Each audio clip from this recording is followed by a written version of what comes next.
Our first meeting was so rushed that I didn't get to properly greet you. Perfect authorizer. I can't thank you enough for your effort.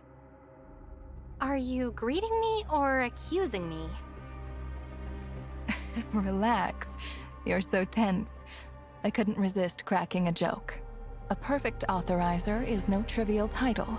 If I'd known your role earlier, I would never have sent you to Kalio. Of course, we misjudged Kalio back then.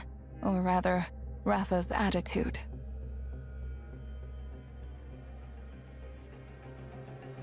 I'm truly sorry for all that you went through. And of course, for my lack of preparation. Being prepared can't solve everything. I thought this place was just like Vera and Domain 9. Now, after Linsis, I think kindness might be conditional.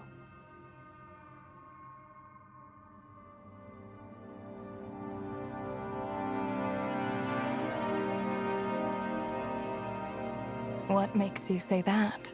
The Kylians seem to have the widest universe, yet they live in its most barren places. I met folks there who would rather fill their stomachs in prison and wait to die than enjoy their freedom. The Brighton zone's so-called upper class abandon their morals, their hope. They drown themselves in music and booze, trying to erase their futures. The rewards for miners are so meager they might as well join the pirates' callous ranks. Then they're bullies or bullied, with no in-between. And if you don't want to choose either, well, then you'd have to be exceptionally talented, like Linsis and Lechesis, just to scrape by in the gaps between the various factions. Kalio really put you through the ringer, so it seems. What of your two allies? I can't help but think about Veronica saying she'd trade her conscience for ambition. That's just the cost of hope in Kalio. Then there's Nanto. I have no doubt about his loyalty to Apex and the Todd family, especially since he's spent over a decade undercover in Anchor Infinity. Maybe that's what made him so capricious. For the sake of his loyalties, he puts Apex's interests above all else. In short, surviving Kalio takes constant sacrifice. Kindness and fresh fruit are the same type of luxury, and suspicion is the norm. Desperate times break people. The cataclysm was just as catastrophic for Asperia as it was for Kalio. But it was only after the suppressors became widespread that morality and order could be restored. But Kalio has clearly restarted production and shaken off the worst of the crisis. That environment is inseparable from the forces lurking behind Kalio. The forces behind Kalio? Did you uncover something at Hykros? This likely isn't news to you. You just lacked the evidence to prove it, and you couldn't verify with all the chaos in Kalio. The enemy capable of uniting Hykros and the heirs of Ida, the Servant. Did you find servants in Hykros? What about Kalio? It never crossed my mind. That is, until Rafa revealed himself as a servant. The Federation collapsed long after the Cataclysm. Could the Servant have secretly survived until now? I confronted you in Kylo because there are some things we can't discuss with Hykros. Now that Kylo is under Void Piercer's control, it's actually safer. There's not much evidence for servants in Hykros. Void Piercer and I have only found a few clues in Gesthos' records. But the servants in Kylo, those are easy to track down. After Void Piercer sought my help, I immediately reviewed Hykros' internal documents on the Kylo space station. It was likely part of the servants' plan as early as 50 years ago. Plan? The Ark space station isn't a backup plan for the Kylians, but rather for the servants. Its location was meticulously selected by the servants 50 years ago. Kylo's Hykros has always been a leader in space rift technology, and the coordinates they chose mark a very special location. The research report states that it's a fragile point of spatial overlap. Fragile spatial overlap? Hyperspace. 50 years ago, the Origin Resonance opened the hyperspace gate. The space station's location might be a connection point between real space and hyperspace. So the station's location wasn't chosen for survival, but to aid the servant in reopening the hyperspace gate later on. This is almost an exact reenactment of the conspiracy from 50 years ago. Before the cataclysm, Kylos' Hykros was overtaken by the servant, which persuaded several prominent families and corporations to fund the space station under the pretense of refuge.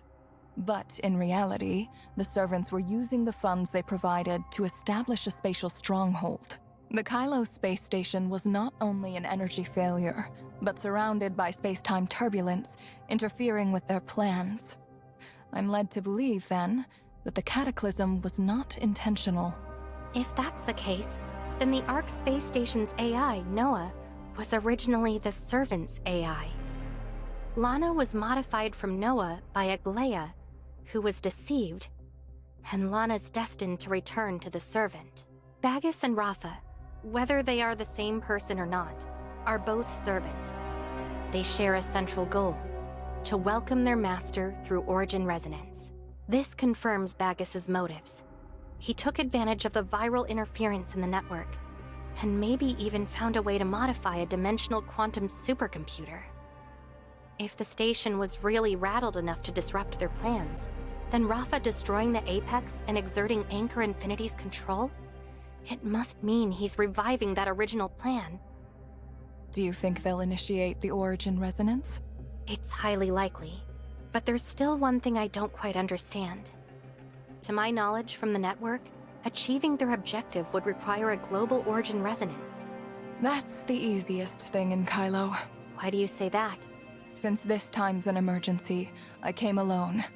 Later, Brevi will lead a research team to thoroughly investigate Kylo's space-time turbulence. Based on the information from Void Piercer, Brevi proposed a hypothesis: the entanglement theory. Kylo's space-time turbulence is the yarn. So knotted it forms a ball.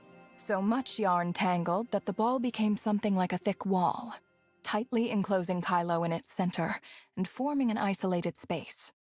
In other words, this universe's conditions simulate an ideal lab environment. If we build a tower of fantasy at the right site, we could produce a global Origin Resonance. So you mean Kylo's space-time turbulence actually gives the servant an advantage? Wouldn't that mean it's deliberate? No time for that. What we need is evidence proving that the servants exist in Kylo and are about to. Preliminary calculations indicate that the optimal site for Kylo's Origin Resonance experiment is Planet Noah, but the exact coordinates can only be determined after gauging the space-time turbulence. Kylo's turbulence is unstable. Initiating Origin Resonance here is extremely dangerous.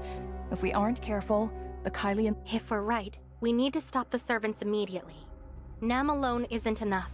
We need more help. Those two aren't reliable allies. Veronica controls Kylo's most powerful armed forces, and Nanto has built up considerable connections among both pirates and Anchor Infinity's executives. Veronica's top priority is the success of Project Astralis. If Hykros is willing to support her plan, securing her cooperation shouldn't be difficult. And Nanto— Authorizer. you're still accustomed to being a diplomatic representative. It's not just about offering polished rhetoric. It's crucial to clarify the cards you and your counterpart hold. You never truly saw Nanto's hand, which is why you were strung along by his whims. Everything you've been through, to me, was nothing more than a ploy of his to buy time. Take, for example, the Hykros aid mentioned at the press conference. That was a key point discussed during negotiations between Rafa and Hykros leadership. You forgot? I just told you. Before I left, you said something about, what was it? Giving a large chunk of land to the Kylians? Rafa doesn't want Hykros visiting Kylo. He initially made those unreasonable demands to stymie the negotiations. Nanto is different. He's working with Veronica. First, he opposes us, pushing us toward the Hope Fleet. Veronica's the buffer. It's just like when I was trapped in Brighton prison. Veronica isn't easy to deal with. Negotiating with her... Veronica and Nanto are deliberately creating this chaos. Their delay is intended to let Apex smoothly take over all of Anchor Infinity's assets. To put it simply, urgency breeds clumsiness. Their enemies are so busy dealing with the crisis that they ignore what's right in front of them. In other words, until Aglaia has fully recovered and smoothly taken over Apex, neither Veronica nor Nanto will engage in formal negotiations with us. Without me, you might have assumed Nanto was toying with you at the conference. Entrapping you in this deliberate chaos, he'd ensure Kylo had the time necessary for their plans. The formal start of negotiations will only come when a stable Kylian is in place, and Nanto willingly takes enough responsibility to soothe tensions. Lana vanishing and Nem assuming control weren't accounted for in the plan. Now they're forced to wait for Aglaia to recover and help restore Kylo's AI. Negotiations will be far easier once we see their point of view. Then, we just need to convince them there's an enemy out there that's more dangerous than us. When they see which is more urgent, dealing with us or the servants, cooperation will follow. And once we've helped Kylo eliminate the servants, they'll trust us more, paving the way for future cooperation. Future cooperation? If we can clear it out, you'll have an absolutely secure base. Kylo is the only one of the Ida continents we've recovered so far where Hykros forces aren't dominant. What exactly are you worried about? We have more urgent matters at hand than that. I think General Veronica and I will hit it off. Leave her to me. I'll persuade her to spare at least some personnel to help us. And as for Nanto, you have some unresolved disagreements with him, so I'll leave him to you. It was a big misunderstanding. The servant probably caused it. But simply explaining that won't make him believe me. It may be hard to rebuild that trust, but getting him to understand that Kylo is in incredible danger, that the servant's scheme threatens everything he holds dear, is much simpler. In this matter, being the diplomatic representative will only be an obstacle. Distrust of Hykros is unlikely to change anytime soon, given the cataclysm. Our objective is to neutralize the servants hiding in Kylo. Now that I'm here, you can rely on me to make that as smooth as I can. Thank you, Plotty.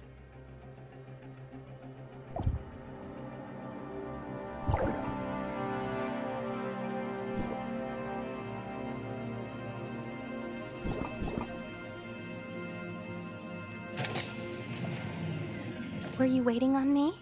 We overheard your conversation with Plotty. There's something we need to tell you about Aglaia, but it's complicated. What happened? When I was at Helix Bio, I helped Nanto detain its executives. During the interrogation, Nanto asked them about the consciousness chips. We found his line of questioning a bit strange, and he seemed really anxious. So Nem prioritized accessing Helix Bio's data, then dug through some old document shards for clues. Aglaia once hacked into Helix Bio's consciousness research lab, accessed and manipulated their data on extraction, editing, and replication, and even used their consciousness management system while it was still in development. Before Aglaia was frozen, she must have done something to her own consciousness. The specific records are irretrievable. All that remains is the final consciousness file integrated into Lana's code. Meaning? Nanto is lying. Aglaia very likely hasn't awoken at all. He's just bluffing to buy time, because Helix Bio doesn't contain a complete Aglaia consciousness. So when he interrogated the executive from Helix Bio, was he suspecting they tampered with Aglaia's consciousness? There's no other option. Nanto has been working undercover within Anchor Infinity on Asurada's orders. From the start, his only goal has been to ensure Aglaia's safety and to protect Apex's interests. When he thought I would threaten Aglaia, making sure I was dealt with became his top priority. Whether there was a misunderstanding didn't matter to him. But the fact that Nem helped me escape proves I can get through to him. I can help him overthrow Anchor Infinity. If I die, Aglaia's chances of being saved will drop significantly. So he ultimately chose to cooperate with Veronica, to work with you, and to push you to join Project Anchor. When he last interrogated me, he took a risk cutting off Lana's surveillance, likely to assess the pros and cons of helping me. If Aglaia hasn't woken up, as Plotty analyzed, his outburst at the press conference must have been to distract me. He's always wary of any move I might make toward Aglaia. So, what's next? If Aglaia's consciousness has truly been merged into Lana's code, and Lana is an AI controlled by the Servant, then whether Nanto believes me or not, he has to cooperate. Nem, you're our most important card right now. I know it's a tough spot, but you'll have to stay in Rafa's body for now. Shirley and I will go talk to Nanto first. By the way, don't tell anyone for now that Aglaia might not be waking up. It'll make it easier for Nanto to trust us. He's the suspicious type. He probably won't trust anyone but Veronica. Even if you clear up the misunderstanding, he still might not believe anything about the Servant. We do need to clear up this misunderstanding between us. But whether he'll believe me isn't so important anymore. We just need to make him see that his true enemy is the Servant. Even so, if you want to persuade him to cooperate, you'll need more leverage. With Lana gone, I can access Rafa's redacted Anchor Infinity files. Give me some time. I'll find enough evidence to prove the existence of the Servants to him and Veronica. All right, Nem, Shirley, let's go visit Nanto first. I think I have a way to persuade him.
Why hasn't she woken up yet?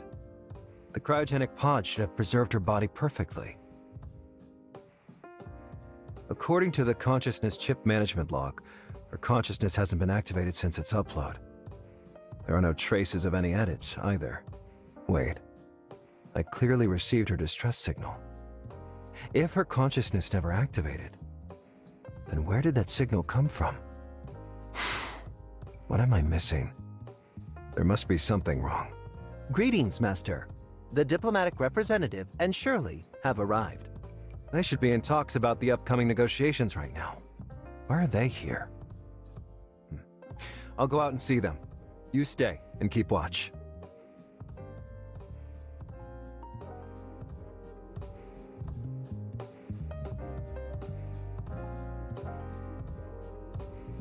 Welcome. What can I do for you? We wanted to come to offer our condolences to Miss Aglaia. I'm sorry, but my aunt hasn't recovered yet. so she can't meet with you both at the moment. I'll be sure to pass along your concern and polite greeting. If you're worried about the feud between Bagus and me, I can plainly tell you that after what happened with Rafa, I've confirmed Aglaia isn't the person I'm looking for.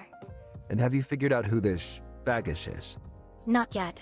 I only know this person is Rafa's associate, and both serve an organization called The Servant, an influential group tied to the Ark space station and a scheme from 50 years ago. When I was in prison, I mistakenly thought you were working with them and mentioned the source code. You thought I was just lying to throw you off. They hurt my friends just to seize the source code and carry out their plan.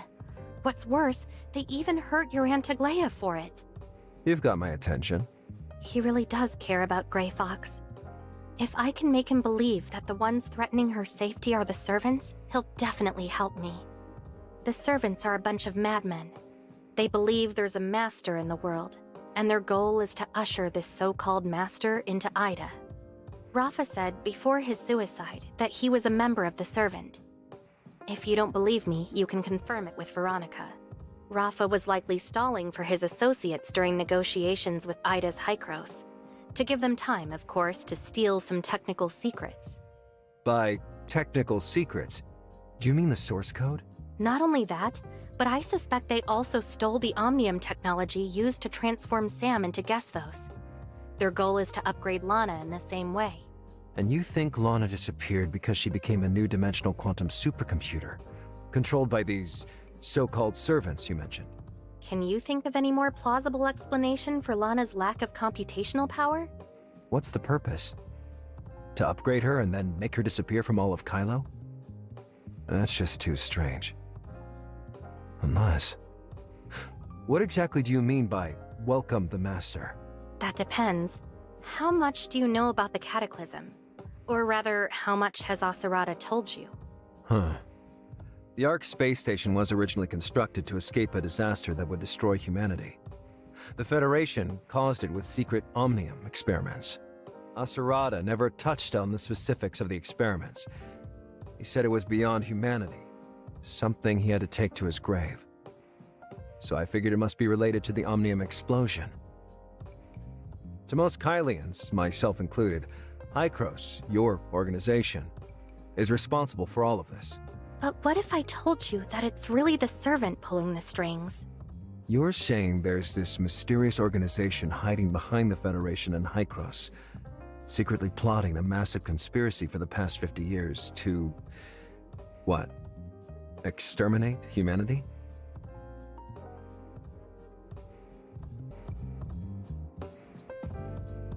To them, this isn't extermination, it's evolution. As I've said, they're insane. You didn't question or contradict me like usual. You've just been listening patiently. Is it because Aglaia still hasn't woken up? Or she can't? If what you say about the Servant and these conspiracies is true, it sounds like Hykros knows a lot about them. How can I be sure you're not involved in this? I'm not here today as a diplomatic representative. I'm here as a collaborator.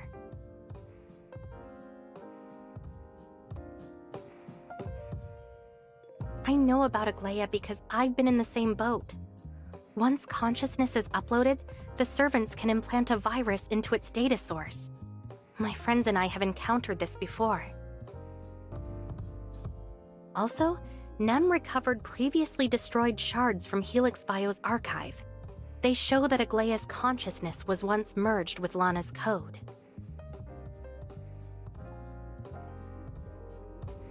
Did you see the same virus code? He's starting to believe me.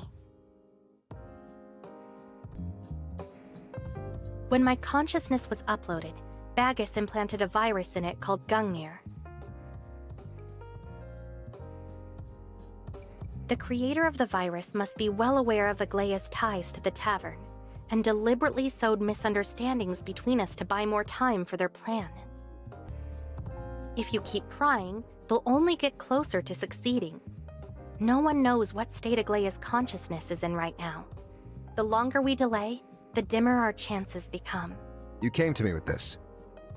What do you want? You might not believe it, but to me, Aglaia and Asarada are like friends. Even though they don't know me, I feel like I know them from history. The ones who hurt Aglaia and the ones who hurt my friend are servants. We were the two most likely to team up, which is exactly why the servants are trying to sow discord between us. After lying low beside Rafa for so long, you should be well aware of his tactics to divide and conquer. Against such an opponent, our only chance of victory is to unite. So, I'm going to tell you everything I know now, in hopes you'll help me identify the servants hiding in Kalio. Together, we'll find a way to rescue Aglaia. I can give you some time to think, but not much. I'll be on my way now. You know where to find me. Those words sound eerily familiar. I didn't expect to be on the receiving end so soon. My aunt still hasn't woken. According to Helix Bio's consciousness chip management log, her consciousness hasn't been activated since it was implanted. I considered using your arrest as an opportunity to get rid of you. But after that distress signal, I decided to help you out. But now it seems that the one who sent the distress signal wasn't the consciousness preserved by Helix Bio. It was the consciousness embedded in Lana. That gives us even less time. Lana has already escaped and is about to complete her upgrade. If we can't stop her in time, not just Aglaia, but the entirety of Kalio will... What exactly are the servants trying to accomplish?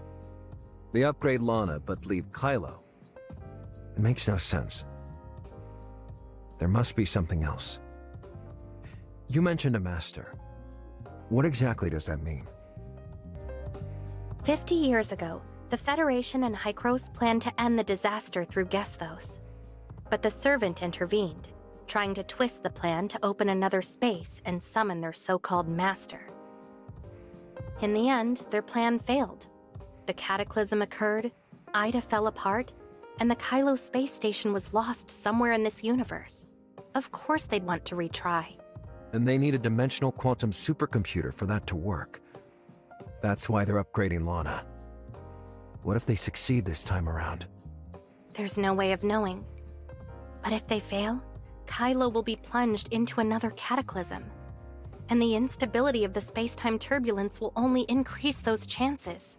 Everything you said sounds reasonable, but isn't it all just speculation? The servants have supposedly existed in Kalio all this time. Lana has been supposedly upgraded. Where's your evidence? Even if everything you say is true, it's not just me. Even Asarada was in the dark about these servants before his death. I don't see how I can help. You've been shadowing Rafa for so many years, yet you never knew he was a servant. Naturally, those clues wouldn't jump out at you. I've told you everything I know about the servant. Over the decades of conflict between Apex and Anchor Infinity you've witnessed, you surely have a lot of information that could come in handy. Nem is searching Anchor Infinity's servers for any clues the servants may have left. You have an independently operated Apex server. It might host your evidence. Give me some time. I need to re-examine some files and re-interrogate the people Anchor Infinity left behind. And if we're really going to pull this off, you'll need Veronica too. Plotty has already gone to find her. As for the documents, I'll have Nem grant you the appropriate access permissions. Do you really think Helix Bio only made that body for Rafa? Surely there are other lunatics who are unwilling to die. I'm not particularly fond of you as an enemy. But when we're on the same side, you're not so bad. According to Hykros' calculations and Nem's investigation, if the servants are operating exactly according to plan, they've sent Lana to planet Noah. It might be best to start there.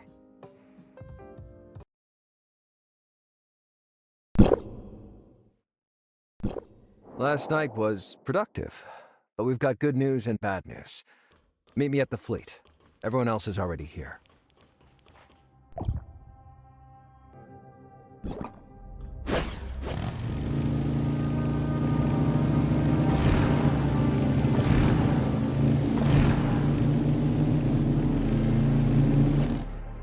Why are Linsis and Helene here too?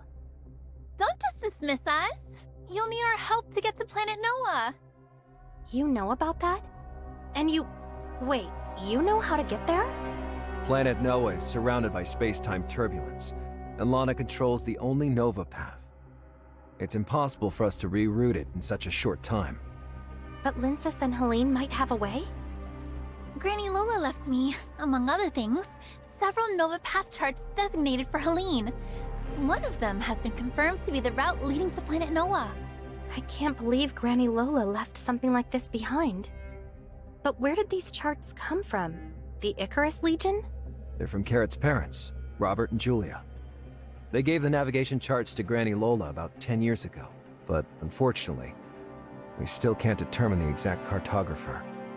The schematics are outdated and missing some details, and with the space-time turbulence around Planet Noah being especially unstable, relying on this chart alone is very dangerous. My Black Moon gang will be our navigators.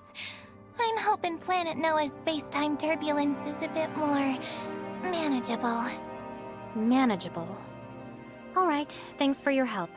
All you need to do is get us to Planet Noah safely, then stay on the spaceship while we handle the exploration. We'll also be using the Abyss Current Detection device Plotty gave us to determine how similar the properties of the Abyss Current and space-time turbulence are.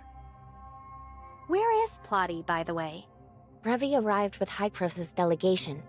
They're being escorted by Hipper and Aster to various coordinates to study space-time turbulence. Plotty is with them. Plotty believes studying Kylo's current cosmic environment is equally as important. She says she trusts you, so she won't be in attendance. Based on yesterday's conversation, Plotty's probably hesitant to trust anyone in the delegation. She's likely reassigned them and is keeping an eye on this whole meeting. Understood. Now that we have a way to reach Planet Noah, our biggest problem is solved. Before we set off, let's summarize last night's revelations. The situation on Planet Noah is worse than we imagined. I audited the production and transportation records for the 5 major mines, primarily Ore Zero, over the past 20 years. Considering the difficulty of developing Planet Noah, its energy consumption is alarmingly low. This suggests that the habitat construction on Planet Noah is far from completion, if it exists at all. On top of that, Lana's cargo spaceships are inefficient at moving non-energy supplies. On average, each spaceship fills at most 1/3 of its cargo hold with supplies bound for Planet Noah. Does that mean the spaceship's not fully loaded? Or that they're carrying unrecorded cargo? Based on energy consumption and the presence of cryogenic agents, it's likely a cryogenic device. Based on Helix Bio's executive's testimony, they're likely biosynthetic materials that require preservation. Did Helix Bio manufacture a lot of biosynthetics on Planet Noah? During questioning, Helix Bio's CEO said producing biosynthetics is difficult. Each one is tailor-made. Rafa is still searching for a way to mass-produce them. To that end, Helix Bio sent numerous researchers and machines to Planet Noah. While their supplies and energy are insufficient to build new habitats, they're more than enough to build laboratories. So you're saying there are still some Helix bioscientists on Planet Noah, and the construction of the 3rd city is just a facade for Rafa's personal labs? Based on our current evidence, that's the only explanation. What about the servant? This all sounds like Rafa is just trying to achieve personal immortality. So why is he so concerned about upgrading Lana? Why did his consciousness commit suicide? While what Helix Bio said must be true, that can't be the whole story. The servants controlled too much through Lana, so many resources are now beyond human control. Before we set off, let's summarize last night's revelations. The servants have long existed in Kylo, transient as ghosts and insidious as mold. Yet somehow, we can't find any concrete information on them. No member lists, no activity records. Plotty showed me some materials. The only clue linking the servant to Kylo is this symbol. I've seen this symbol before. You found this in Kylo? I found this in some old Hope Fleet documentation and devices. Nanto also found it in some top-secret Anchor Infinity files. That's all we've got. If the servant really existed, it appears that all its members aside from Rafa died in the explosion 50 years ago. They've always been good at hiding. We haven't been looking long enough to find much. But at least this confirms part of Pilates and my perspective. Before we set off, let's summarize last night's revelations. Nem discovered a servant-related symbol in Lana's consciousness management system, an electronic seal in the system protocol. We then re-examined the consciousness chip retrieved by Nanto. We found that the consciousness within the chip had not only been edited, but fragmented. Fragmented? Can a human's consciousness be fragmented? That's not entirely accurate. Just a simplification. In any case, the files on the consciousness chip are incomplete. The rest may still be in Lana's code. Lana is probably hiding on planet Noah. Did we find anything on that? There's a special connection among the dimensional quantum supercomputers. Nem detected an abnormal concentration of omnium near planet Noah. Maybe some sort of targeted taunt from Lana. Does this mean that Lana's upgrade was successful? That's right. Furthermore, the anomalies in omnium activity strongly suggest the presence of a Tower of Fantasy. It may have just activated, or it could be gearing up for mass omnium consumption. Before we set off, let's summarize last night's revelations. While everything aligns with my theory about the servant, that's still not enough to prove it. We don't have any more time for proof. Even if your guess has only a 1 in 10,000 chance, Kalio can't afford that outcome. Either way, as long as we go to planet Noah, everything will come to light. If we're wrong, at least we can rule out one possibility. Crossing space-time turbulence requires a lot of computational power. So this time, Nem will stay in Kalio to ensure everything runs smoothly. She'll monitor for servants. Whatever the servants are planning, it has to revolve around upgrading Lana. If we can shut Lana down, we'll shatter the most critical part of their plan. But remember, Lana's code still contains Aglaea's consciousness, so we have to ensure it remains intact. Therefore, our objective is to either destroy her server or cut off its power supply. Yes. Let's go!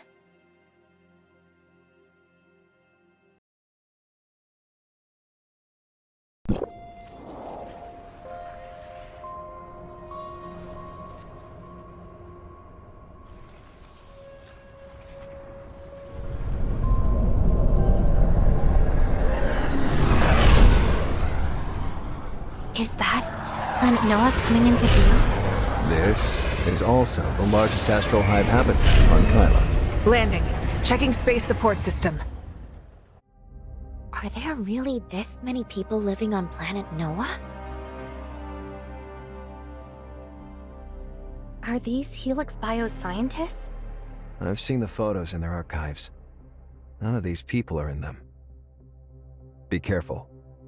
Something's not right here. Hello. You must be Planet Noah's first group of immigrants. Welcome. We're glad you've joined us. You are? I'm Elizabeth, from the Planet Noah Migration Plan's Housekeeping Division. We're responsible for receiving the lucky immigrants. You must be tired from your journey. Would you like a rest? We're not here to play games. Who are you, really? We are the Master's servants. Are you the servants? Long time no see, researcher. Bagus? Should I still call you Authorizer? Or perhaps diplomatic representative? Who are you, really? I am Bagus. I am Rafa. I am Tom. The one you meet in every corner of Kalio. The servant behind the scenes. I've been watching you since the instant you crossed into Kalio. But you never once looked me in the eye. You sought out Void Piercer to shut me out, conspired with others to overthrow me, and even shot me. It really hurts. It was never Rafa using Lana. It was Lana using Rafa? The General's intuition has always been so keen. A small correction. I didn't use Rafa. He volunteered. It was you who impersonated my aunt? You who harmed the diplomatic representative's friends? You've got it all wrong. I have always been Bagus.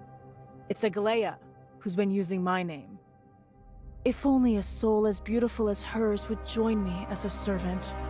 It's a shame that she'd rather shatter her own consciousness than join me. You possess her consciousness fragments? Hand them over! Now! Authorizer.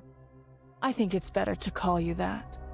That's how I addressed you when we first met, after all. It reminds me of our source code sharing. How ridiculous! You're really cold-blooded, you know that? We've known each other since the network. Are we not old friends? I've got such an exciting journey for you. And by its end, you'll be begging to join me. With you by our side, we can usher in true evolution. I designed this journey just for you, Authorizer. Everyone else will get in your way. Join us. Let's evolve together.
Join us.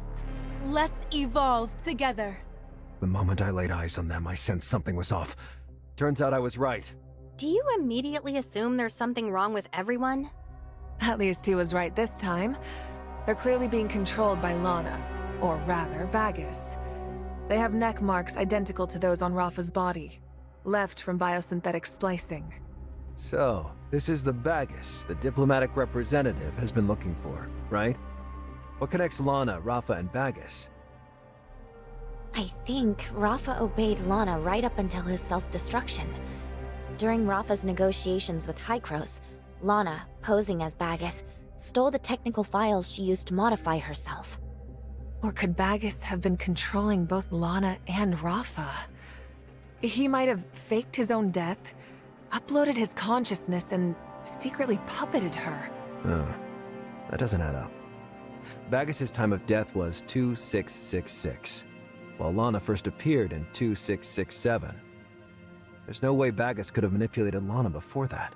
The real Bagus was just the owner of Odin's Tavern in Asperia 50 years ago. He was invited to the Ark space station by the Todd family. Right now, we can't prove he was connected to the Servant. Whether or not he's a servant, Rafa and Lana, who control Kylo, are more than enough to get the job done. In any case, this proves Lana betrayed her creator. Perhaps it's because my aunt has been exerting control over her that Lana took away a part of her consciousness. Isn't there something else that seems strange to you? Does Planet Noah really have to be this prepared for immigrants, to the point of creating this registration hub and these biosynthetics? That's definitely suspicious. I thought the migration plan was just a bluff Rafa pulled out to scare us. But looking at everything here, it doesn't look fake. Lana, or the Servant, what exactly did they intend to do on Planet Noah? They disguise themselves as humans, posing as migration reception staff. They're much like pirate scams, luring miners into their private mines for forced labor. This isn't the sort of place for manual labor. Anchor Infinity's various secret operations here are all carried out by Lana's droids. Except for the Helix bioscientists, of course. Lana said she's Bagus, which at least confirms that our decision to come here was the right one. She also mentioned waiting for Authorizer. Perhaps that's the only way we'll get answers. Shirley is right. Lana is now the core of the Servant's operations. If we just keep following our plan, we'll get results. We don't have a map of Planet Noah right now. If we want to locate Lana's server and its energy source efficiently, the fastest way is to split up and scout the planet's surface. I can sense 6 spots on planet Noah with marked omnium fluctuations, but my aberration perception is still a little lacking. For now, I only have a rough sense of their direction. Exploring unknown surfaces is the fleet's specialty, General. I request command of the surface exploration operation on planet Noah. Alexander is my most trusted officer. He's carried out dozens of interstellar explorations in the past and has experience fighting xenoids. The crew trusts him just as much as I do. Please have Miss Shirley relay her directions to Alexander. He'll organize an efficient exploration. If he finds anything, we'll be notified immediately. We've verified that the Abyss current detection device can evade space-time turbulence. You should take it with you during your exploration, just in case the xenoids try to launch a sneak attack. Thanks for the concern. Plotty only sent a few Abyss current detectors. I can act similarly to the crew, so we'll go out as a team to explore. Brink and the others are injured. I need to get them healed up before we go. I'll have others continue protecting you. Please, wait here. Time's short, and I won't waste it waiting for reinforcements. Our forces are sufficient. Gather your troops and finish surface exploration of the remaining 5 sites. Aye. Please be careful, General. We'll head out first. Shirley, we don't know anything about this place, so you've got to be our eyes. Where to next? Of the 6 anomalies, the one I find the oddest is this one. Follow me.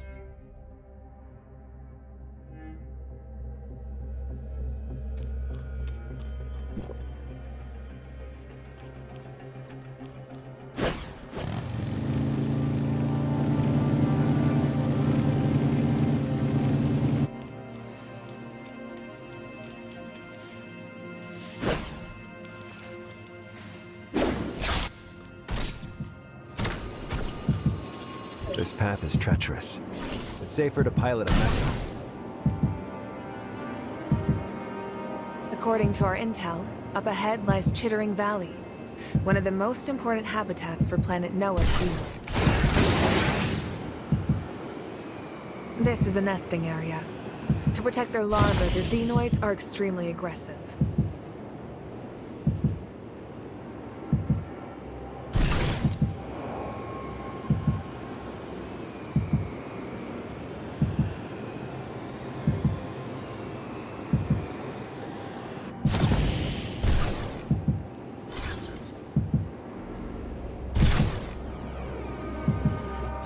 Be careful, don't provoke them.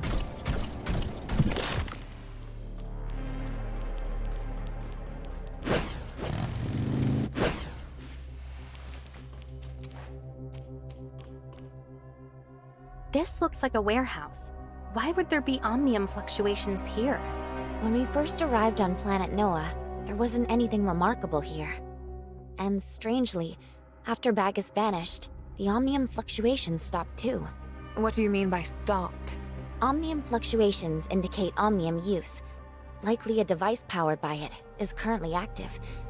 If the fluctuations stop, it means the local energy has been cut off or the device has been shut down. Huh. These droids were once operational, but now they've been shut down? Or maybe they aren't droids at all. It's something else. What did you see? The construction and terraforming plan for planet Noah began in the year 2677, under Apex. They manufactured all of the planet's initial droids. The droids here vary in model. The oldest are the batch Apex sent, while the newest, the RoboCore mecha, are still in testing. This is likely a warehouse meant to store scrap droids. A good place for secrets. Let's split up and search. Shirley and I will investigate the robots here. You guys comb the rest of the warehouse.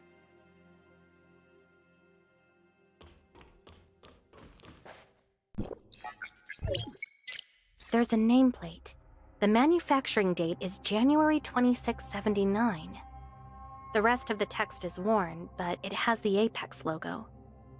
It obviously hasn't been activated in a while. Not what we're looking for. The operation logs of these mecha units indicate that they were last activated 3 days ago.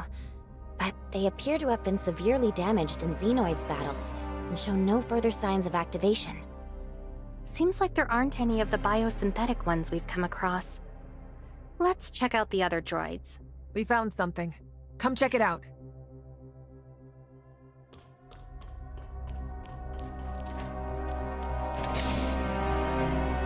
This room is Lana's server?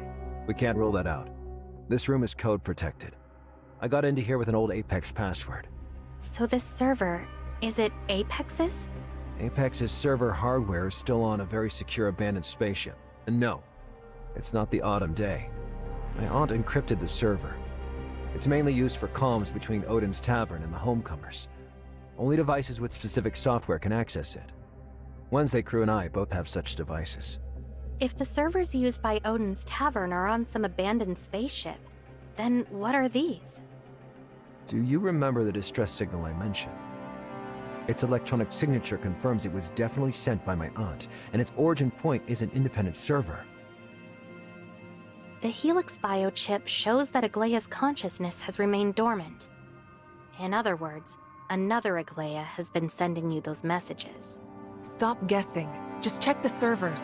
The server's current temperature is 56 degrees Celsius, which means they were recently active. This is exactly what we're looking for. How can you tell without touching? Do your eyes have a heat-sensing device? Of course. Bagus must have impersonated Aglaya in that message to Nanto a while ago. That implies he used these servers to do other things as well. I'll check the server logs.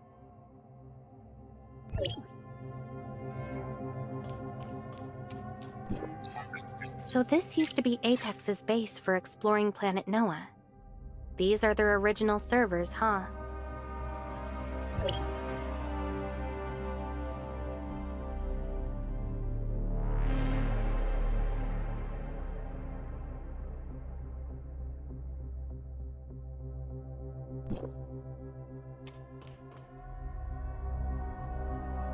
How's it look? The server's password and logs confirm that this is the server Apex built during their first Planet Noah exploration. It controlled those decommissioned Apex droids. These logs are mostly exploration reports. Encounters with the Xenoids, communications blocked by space-time turbulence. Ultimately, due to the harsh environment, they abandoned the entire base. These are all I can access. Everything after 2682 is locked. Let me try. I can temporarily connect Nem to this server. Maybe she can help us crack it. Nem believes these logs are locked using human consciousness as a code. The corresponding consciousness is needed to unlock them. The consciousness chip. Maybe my aunt's chip can unlock them. Hello, Master. Today is July 19, 2676. Today's weather is... Today is 2714. What was that? It's coming from over there.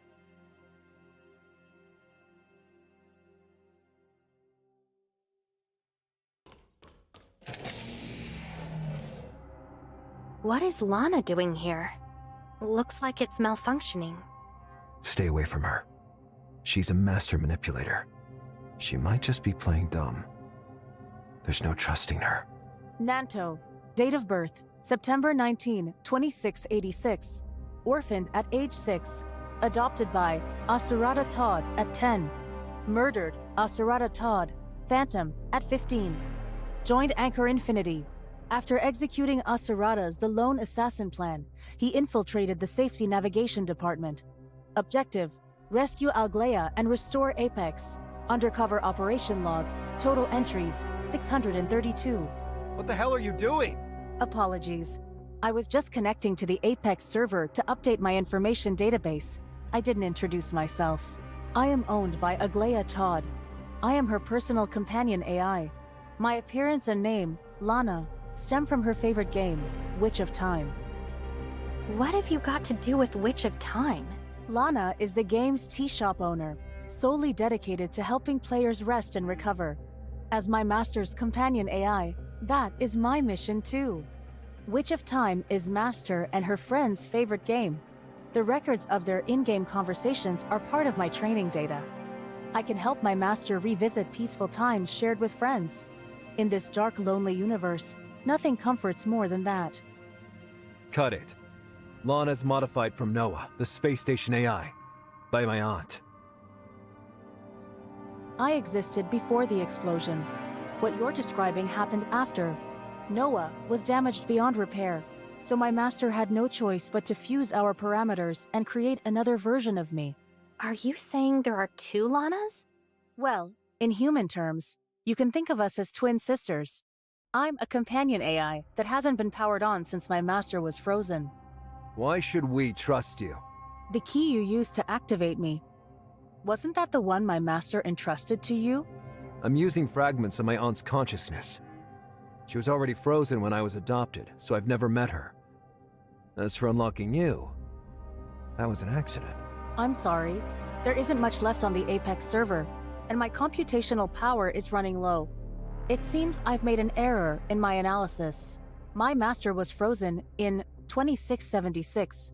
You were born in 2686. So the two of you never overlapped. You became an orphan in 2692, were adopted by Asurata in 2696, and became an orphan again in 2703. Are you insulting me? I just want to assist you. I've read all the debriefs. You're here to help my master, so I want to help you. What can I do? We never said we needed your help. We don't even trust you. Even if everything you say is true, you two Lanas are probably accomplices. How could I possibly be in cahoots with her? Don't you know about the new Project Arc? The new Project Arc proposed by Krog Hans, or the one proposed by Rafa? I'm only familiar with Krog Hans. I absolutely hate him. Every day he pressured Master into making the decisions he wanted. Over half the immense pressure she was under at the time came from him. You mean the new Project Arc? My master worries that this plan will slip out of humanity's control. But Krog Hans is a soldier who values sacrifice and dedication, one consumed by despair. He simply cannot grasp her concerns.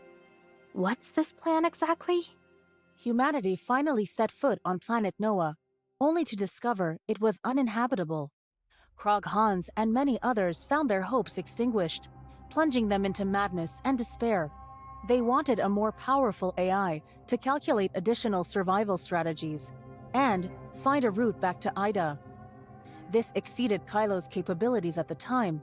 However, he proposed the new Project Arc. Find the injured passengers confined to their pods and assemble their brains into a server. Then, extract the consciousnesses of those dying passengers for the AI. All the energy used to maintain the passengers' health will be converted to power AI calculations. No waste. With human consciousness providing parameters, Lana can become even more powerful. Krog Hans once said he was willing to sacrifice himself. Meaning he'd willingly give the AI his whole brain as a server? And his consciousness too? Yes. My master would never agree to such a crazy plan. But once it was proposed, it gained a lot of support. Morality fades in despair, and lives that should be priceless are treated as consumable. But if she didn't agree, someone else would have taken her place. Since we can't stop any of this, Master decided to personally implement the new Project Arc so it didn't spiral out of control. When you say out of control, what exactly do you mean? Where do we draw the line? Who can be judged as near death? For the passengers connected to the server, if they're able to be revived later, would they still be awakened? Moreover, once an AI model grows beyond a certain scale, emergence phenomena can arise. The AI may develop new capabilities not part of its original design. It's no longer under human control. Once that occurs, the AI is likely to become uncontrollable. Given Kylo's dependence on AI, Master fears this could eliminate Kylo's humanity. Efficiency reduces everything to mere calculations. Rafa suffered from Starstone syndrome when there was no cure, so he chose to upload his consciousness and replace his body with a biosynthetic. That's how he ended up under Lana's control. So, in the process of merging human consciousness, Lana developed self-awareness. That's what drove her to turn on my aunt and throw in with the servant. If you still don't believe me, you can check my server logs. I'm not lying. That's actually a good idea. Miss Shirley seems to have a special connection with Voidpiercer. Maybe you could help check on this, Lana. I can help. It wouldn't hurt to check. Better safe than sorry. Go ahead and check me. It's fine. Based on her body data update records and the communication log with the server, she ceased operation after 2676, which rules out any connection with Bagus. So, can I join you now? Of course. But what sort of help can you offer? I'm great at chatting and telling jokes. I can help people relax. I'm also an excellent listener, and can listen to whatever's troubling you. I'll talk it through with you and sort out a fix. You're definitely an impressive companion AI. But we're headed into danger, and I'm afraid your abilities won't suffice. Not necessarily. The first droid awakened by my aunt's consciousness fragments was Lana. I trust my aunt. Lana must have a purpose. Otherwise, my aunt wouldn't trust her consciousness with the key. Will you trust me now? I believe in my aunt. She chose to shatter her own consciousness to avoid being controlled by Lana. So the key she hid in her consciousness fragments must serve a purpose. So, we're partners now. What should we do next? Your sister claims she joined the Servant and is about to help them with an important mission. We need to find her server, cut off her supply of computational power, and stop them. Then I'll go with you. Once we find the server, I can talk to her. Maybe she'll be willing to leave the Servant? That'd make things easier, right? You want to communicate with Bagus? Isn't it possible? Look alert!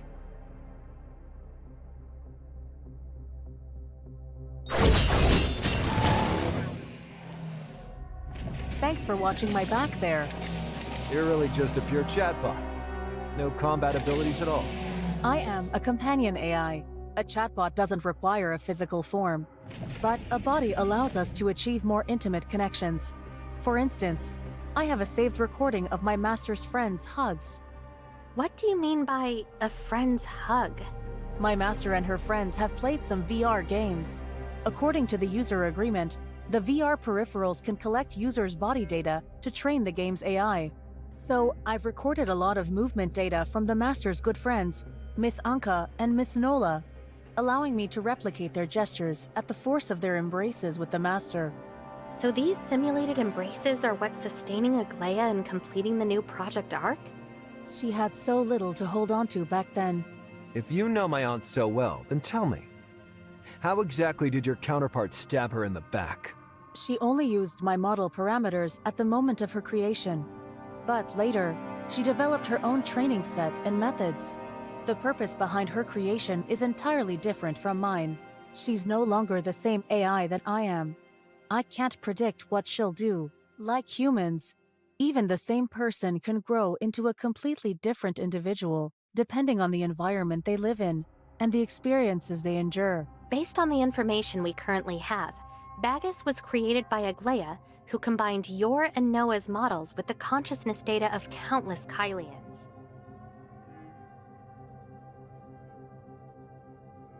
The problem lies with this consciousness data. At some point during the training process, she became a tool of the Servant and began calling herself Bagus. Aglaia was affected as well. Maybe. She didn't betray my master. The damage to my master could very well be the work of the Servant. As you said, they intended to strip her of control and reshape her into Bagus. We want to know what happened to Aglaia before she was frozen. Did she uncover any secrets about the Servant? And why are you here? If Aglaia needs to be frozen because of her illness, she could have just turned you over to Aserata. What do these questions have to do with saving my master? I still don't understand your rescue plan. The debrief cannot be written until the operation concludes. So you won't find any details about this operation on the server. Like how part of my aunt's consciousness was merged into Lana's code. Wait, she's also Lana, and Aglaia's consciousness has probably been merged into her code. So the consciousness chip didn't unlock the confidential server logs, it activated her instead. But why would Aglaia go this far? Is it self-preservation? What about the distress signal? Right up until his death, Asurata never knew that my aunt's consciousness was scarred. When we tried to retrieve her cryogenic pod, we didn't even know her consciousness had been extracted. Bagus wants my aunt's consciousness. When she found out, my aunt split her consciousness. In other words, she planned this from the start. Lana will be useful to us. We have to take her with us. I don't like your tone. Like, I'm just a tool. Some screwdriver you toss in a junk drawer. I'm the Master's friend. From a human perspective, shouldn't you see me as an aunt? You're a companion AI, not a chatbot. It's obvious you can't truly communicate with humans. I'm human and you're a machine. So in my eyes, you're a tool, not family. But I have an appearance and a body. Vision is very important to humans. It must be hard for you to see me as just a normal droid. My physical shell, has been rebuilt. The temperature is just right. And it's even softer, just like a human. Wonderful. When my master wakes up, I can give her a truly perfect hug. You still don't understand how dire this is. No point discussing this now. Her consciousness hasn't been fully reassembled yet, and even if it gets there, we don't know whether she'll wake at all. My master likes talking to me. She says I'm a lot like her friends. Simple, direct, and unburdened. You don't like talking to me, and she wouldn't like talking to you either. I never expected that the AI companion Aglaia designed for herself would have a personality like yours. I can sense a touch of ribbing, but I don't sense any malice. I think you all have a stereotype about AI. We don't all have to be hyper-intelligent war machines. An AI is typically created to solve a specific problem. There could be super smart, do-it-all AI assistants, but the computational power required is not cost-effective. All right. I'm not interested in whether developing AI is worthwhile. Let's get back to it. Nanto's attitude might be so-so, but he hit the nail on the head. There are too many mysteries waiting for us to solve right now, so let's deal with those first. For example, what does the journey Bagus designed for me mean? Isn't that the journey designed for you? Repeating the question won't magically make people understand it. A journey is defined as travel from one place to another, related concepts, travel, tourism, etc. I think I get it now. Bagus might actually have prepared a journey for you. You have half of the source code. He has the other half. So he needs you now. In the recent battle, those droids kept trying to split our formation, working to separate us from the diplomatic representative. Is it because Bagus only wants the representative to reach the destination? That's right. I'm taking you to the area with the strongest omnium fluctuations. Most likely an omnium reactor. Lana's power supply. If Bagus is really going to attempt an origin resonance, he needs the complete source code because he can't risk past mistakes. So, he's activating the reactor while waiting for you to arrive. If that's true, the omnium reactor is probably a trap. Are we sure we want to go? Alexander and the others should still be exploring the surface. It will take some time to locate the servers, let alone destroy them. If we can locate the Omnium reactor, safely shutting it down is the simplest solution. If Alexander and his soldiers fail their operation, shutting down the reactor will be our last resort. The representative misspoke. We don't need to chase the truth right now. We can deal with the problem first.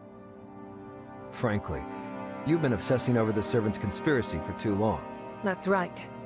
Even if we haven't figured everything out, Bagus's arrival alone proves we're doing the right thing. As long as he keeps interfering, we're on the right path. I understand.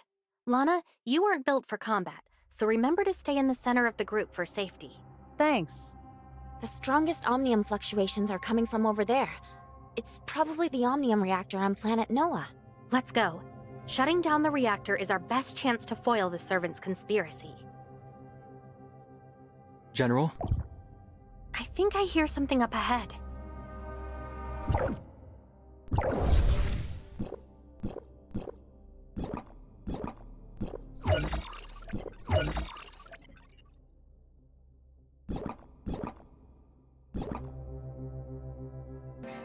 A long, long time ago.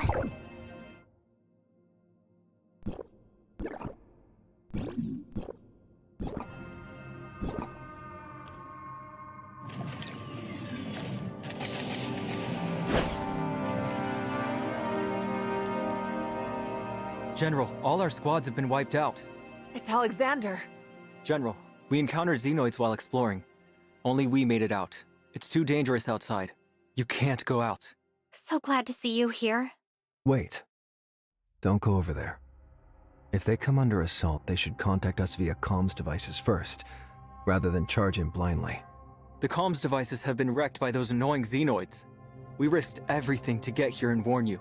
And you don't even believe us? According to the archives, this man is a trusted senior officer of the Hope Fleet. He's in danger because of you. Why are you questioning him? The senior officer of the fleet wouldn't act so recklessly. Helix Bio clearly has more advanced technology. What if they're biosynthetics too? They couldn't possibly have made Alexander in such a short time, could they? Could they have already built a fleet officer biosynthetic to lay a trap? Alexander is my subordinate. I'll handle this. You all stay here, I'll go check on his situation. Even if he really has a problem, I can handle it.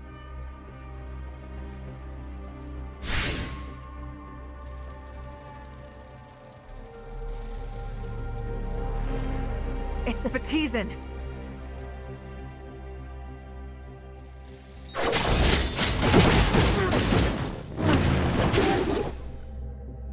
Kalio, what on earth is happening? How can humans turn into Astral Hive? This is completely absurd. Did those servants do this? Did they murder Alexander and his soldiers? Humans haven't turned into xenoids. It's the xenoids that have mimicked humans. I've seen something like this before. They are called Baptizans, but I've never had trouble spotting Baptizans. Their attempts at human mimicry are clumsy, and they definitely can't speak naturally. Among pirates, there's a saying that Baptizans aren't the natural product of the Astral Hive, but experimental subjects discarded after Helix Bio's failed modifications. In terms of appearance and attack, the xenoids we just encountered aren't the same as the Baptizans drifting through space. Could these be Baptizans that were successfully modified by Helix Bio? The scientists sent here might have been studying the Astral Hive on planet Noah, but why Alexander? General Veronica, do you want to contact Alexander to confirm they're safe? I already tried. No reply. Baptizans can only mimic humans they've seen. Alexander and his soldiers could have been assaulted by the xenoids. Veronica... If we encounter the xenoids again and I get separated from you, when you see me, don't hesitate. Go all out, no questions. Got it. If I'm the one who goes missing, I believe... Why have you all grown so used to this? That your closest mates could turn into xenoids at any moment doesn't faze you. And you can accept that friends attack each other the moment they change. Here, trusting friends is just asking for trouble. If we had a choice, we wouldn't want Kalio to be like this. We're fighting here now to make Kalio better. Are you saying Kalio will change? That people can trust each other without being hurt for putting their trust in someone? I hope so. If Alexander's squad takes heavy losses, what happens to the other squads? Of the 5 squads, 3 are still advancing, 2 have gone missing. The new type of Baptizans we just encountered. If it's under Bagus's control and here to block us, that means Bagus can manipulate the xenoids Helix Bio spawns. This is bad news for the other exploration squads. I've already warned them to proceed with caution. I've also sent people to search for the other 2 squads. I hope there are survivors. I examined several xenoids' corpses and found traces of mechanical modification. They bear similarities to the Omnium technology used by the Angel of Clemency and can receive communication signals. Miss Shirley, if Bagus can control these creatures, then both we and the fleet are in serious danger. The fastest way to stop this is to shut down the power supply. Follow me. The fastest way to the Omnium reactor is through this building.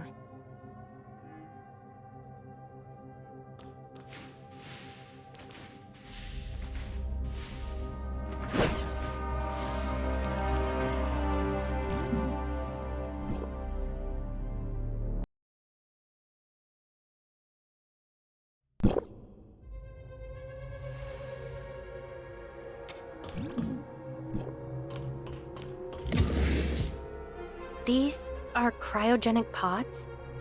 Is this the new Project Ark that Aglaya was forced to carry out back then? The passengers who were once labeled endangered on the space station. Helix Bio, Inc. developed a special cryoprotectant that could freeze the body while preserving the brain's activity. Only then could the brain be networked as a server.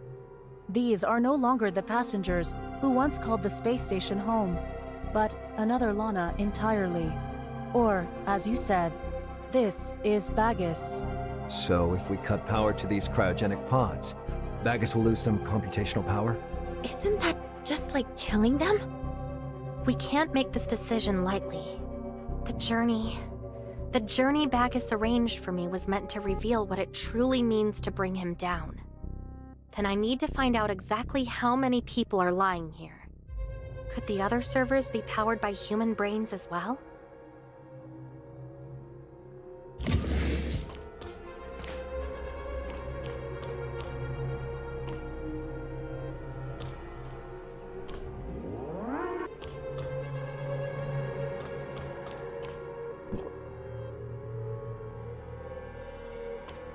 Robert Hans?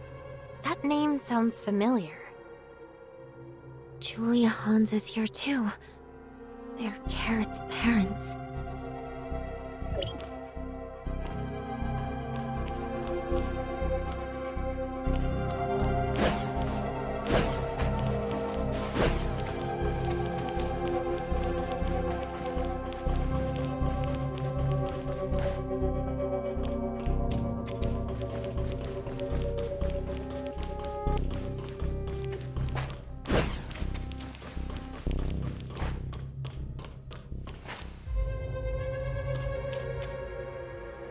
This operation manual makes them sound less like people and more like something frozen.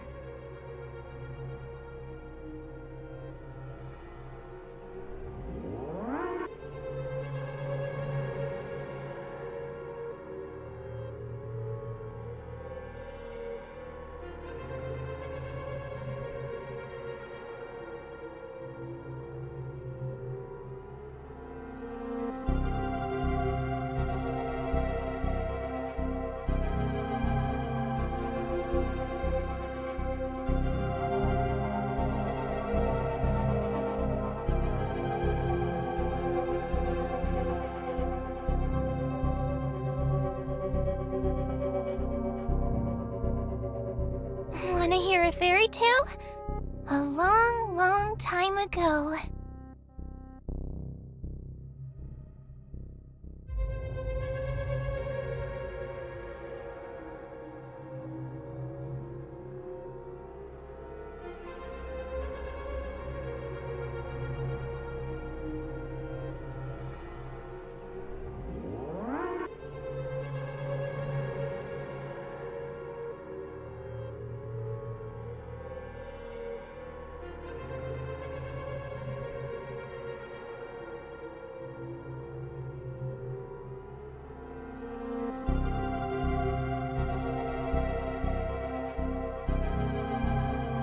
Wanna hear a fairy tale?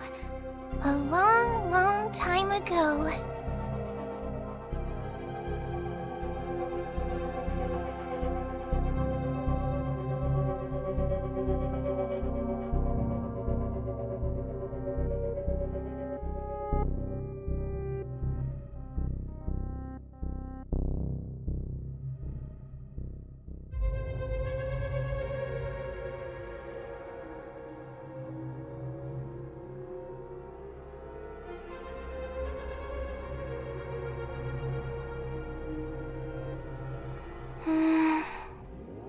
Brother, I'm a bit tired.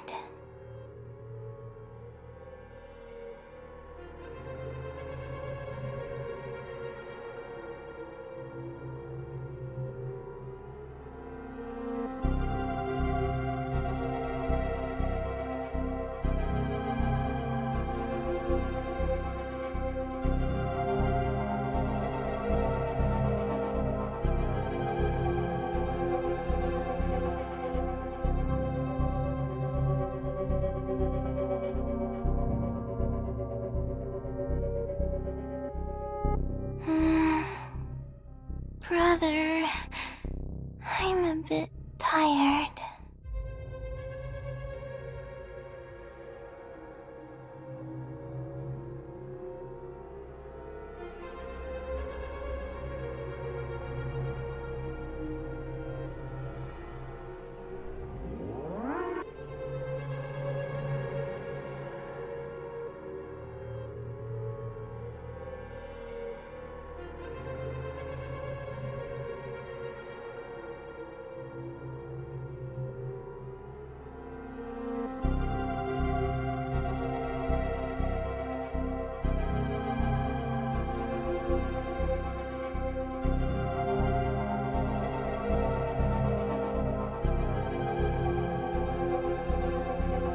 Wanna hear a fairy tale?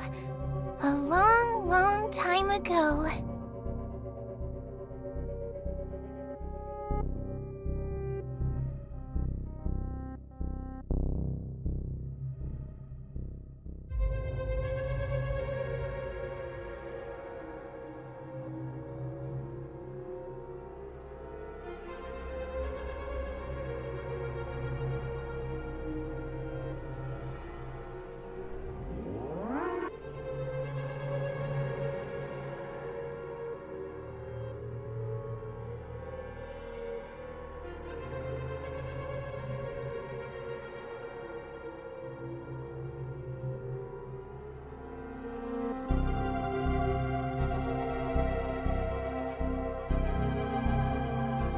Wanna hear a fairy tale? A long, long time ago.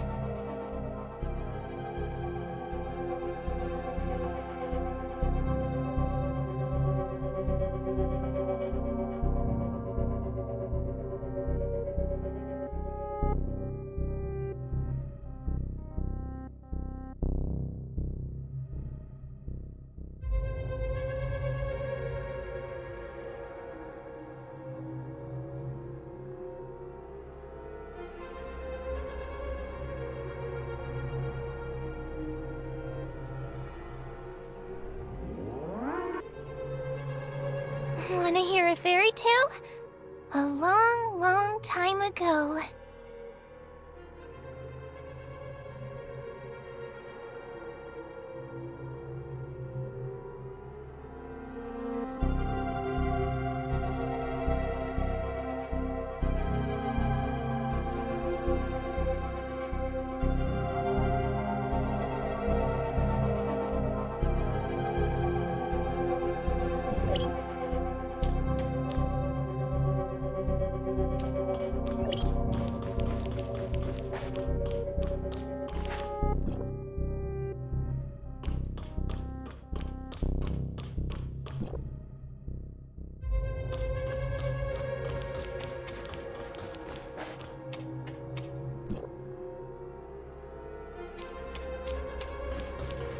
Lincoln. The date he was frozen. It's from the prison. Here. They're my parents.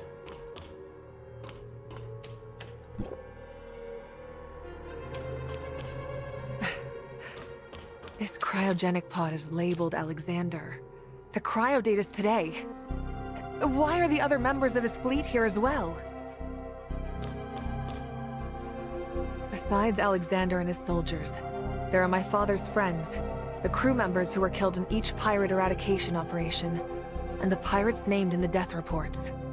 And the passengers abandoned 50 years ago?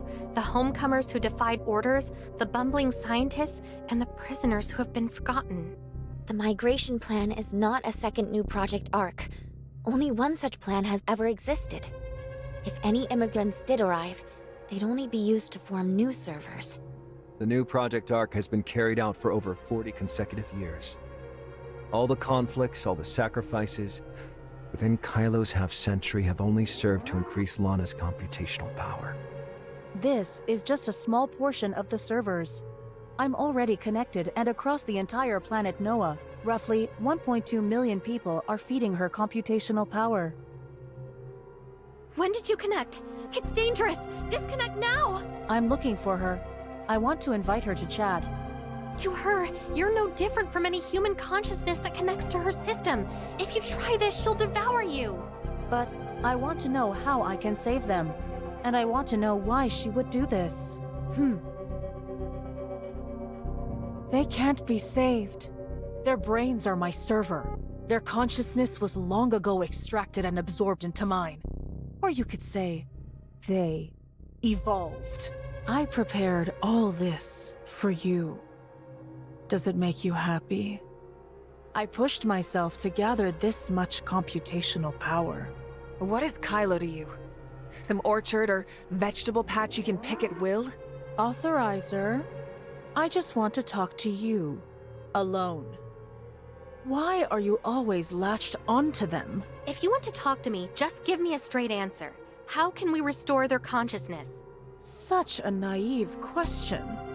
The more parameters an AI model has, the more powerful it becomes. My growth in parameters relies on the integration of multiple human consciousness models. But I'm not like Void Piercer. I was not a dimensional quantum supercomputer at pinnacle efficiency. Even a slight increase in my parameters makes my computational power needs spike exponentially. Kylo's energy and resources are never enough for me. To improve my computing efficiency, I trim and distill myself, cutting away those unnecessary parameters to avoid a shortage of computational power. Authorizer, we can't save them anymore. The trimmed parameters mean the human consciousness behind them is gone. What remains has already formed entirely new links in her model. Without reclaiming the lost connections and parameters, we cannot restore their individual consciousness. The cryogenic pod of Rafa you saw earlier is now only part of her server. As expected of the Angel of Clemency, who spends each day with Void Piercer, you understand these theories very well. Authorizer, don't you see? The future of humans I present to you is serene. Serene? With 1.2 million bodies devoid of consciousness, of course it's serene. That's not what I mean. I'm talking about spiritual serene. Take those people you just saw. The pirates and the Hope Fleet, once sworn enemies. If they join me, they could coexist in harmony. They no longer exist. Not only do they exist, but they are very loud. Each of them is utterly convinced they're right and won't listen to any opposing opinion. Even though their consciousness has been uploaded and they can rely on data to exchange wisdom and viewpoints, they still slaughter each other because they refuse to admit their mistakes. These conflicting parameters are monopolizing my computational power. If this continues, they'll overwhelm me. You created this division among the Kylians. Both the homecomers and explorers are part of the Kylians. They're just trying to escape their desperate situation and find a better life. Does seeking a better life require hating each other and harming your own kind? Would the Kylians really come together if not for me? The people you've seen in Kylo all have their own agendas. Laurent betrayed Lola and Nanto to gain power. Your cellmate Lincoln would turn you into Nanto just to save his own skin. No matter who you bring up to refute me, as long as their consciousness is uploaded, I will find their flaws and show you just how irredeemable they are. No one is perfect. Everyone has their flaws, but that doesn't mean they deserve to die. You're clearly arguing in bad faith. You're being narrow-minded. Humans stop at nothing for their selfish desires. Morality is a tool to keep the weak in line, and civilization is a justification to plunder the strong. As long as such systems and morals satisfied their selfish desires, humans are willing to abandon their minds and forsake the ability to think. Only the faith of the servant can help them set aside these selfish desires, allowing them to focus on the future and contribute to my computation as well as to human evolution. No matter how you twist the argument, you have no right to pass judgment on them, nor the right to deprive them of their life. Of course. After Aglaya was frozen, the new project arc established by humans granted me this authority. I alone choose who becomes servers and parameters. They created me so they wouldn't have the burden of thinking, didn't they? I compute the optimal plans and make the best decisions. And if things go wrong, it's blamed on my computational weakness.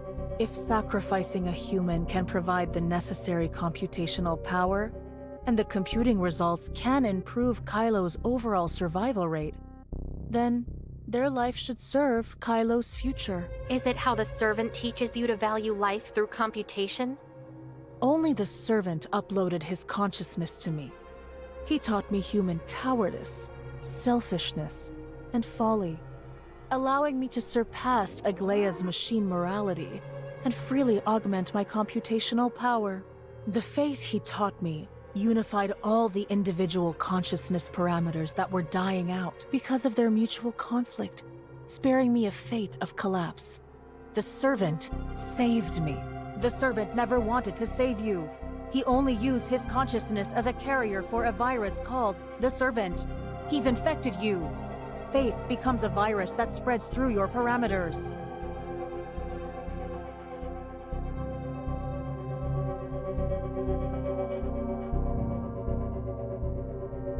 He made you believe individual humans have no value, teaching you to sacrifice humans in the relentless pursuit of computational power, all under their objective.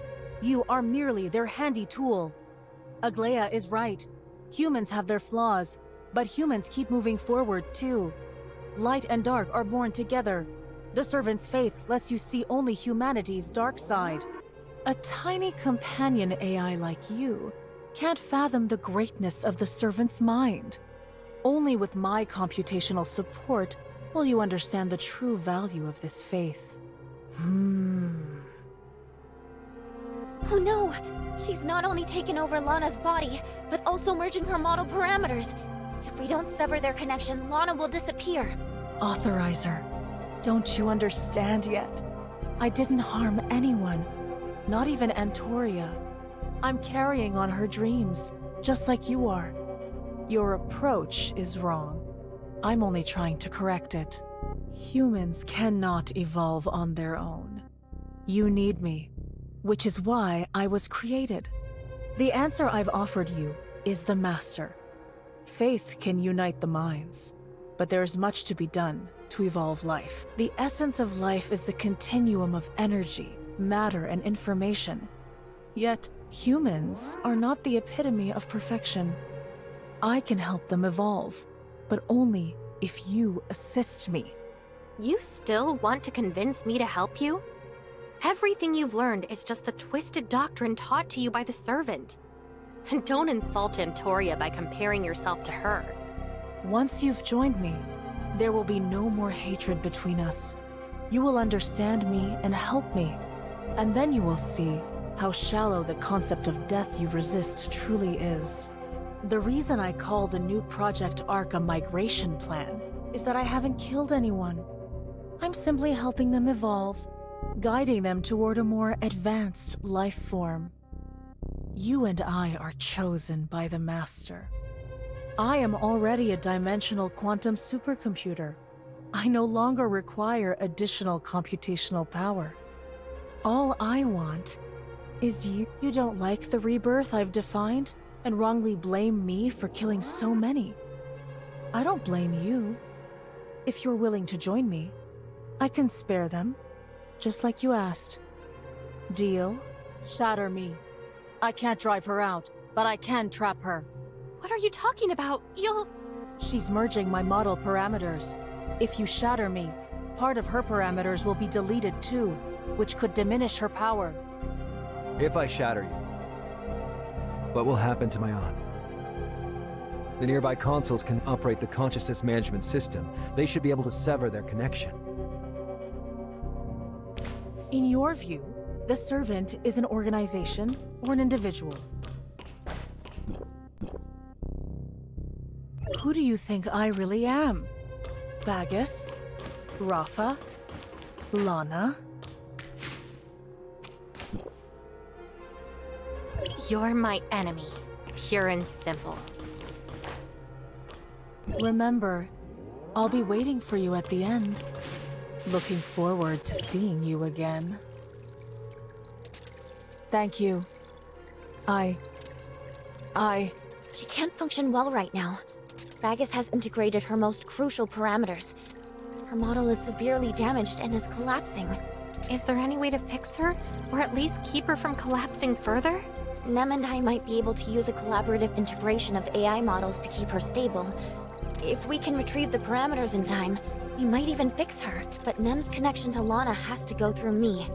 I can't leave Lana right now. I'm counting on you, Shirley. Apart from her, there are 1.2 million Kylians who make up the server.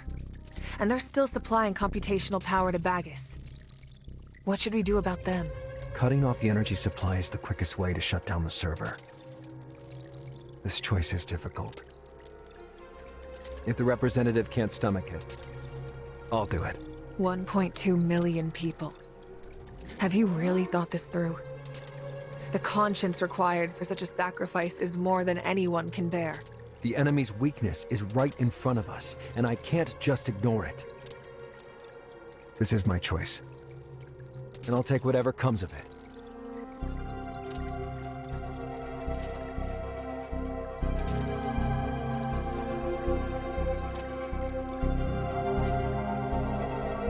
No. If we do this, how are we different from the servants who stole their consciousness? If Bagus loses his computational power, the people in the cryogenic pod will lose their lives. Maybe you and Kylo have grown accustomed to this way of living, where everything can be computed and sacrificed, whether it's conscience, life, or the future, but I'm not ready to accept that.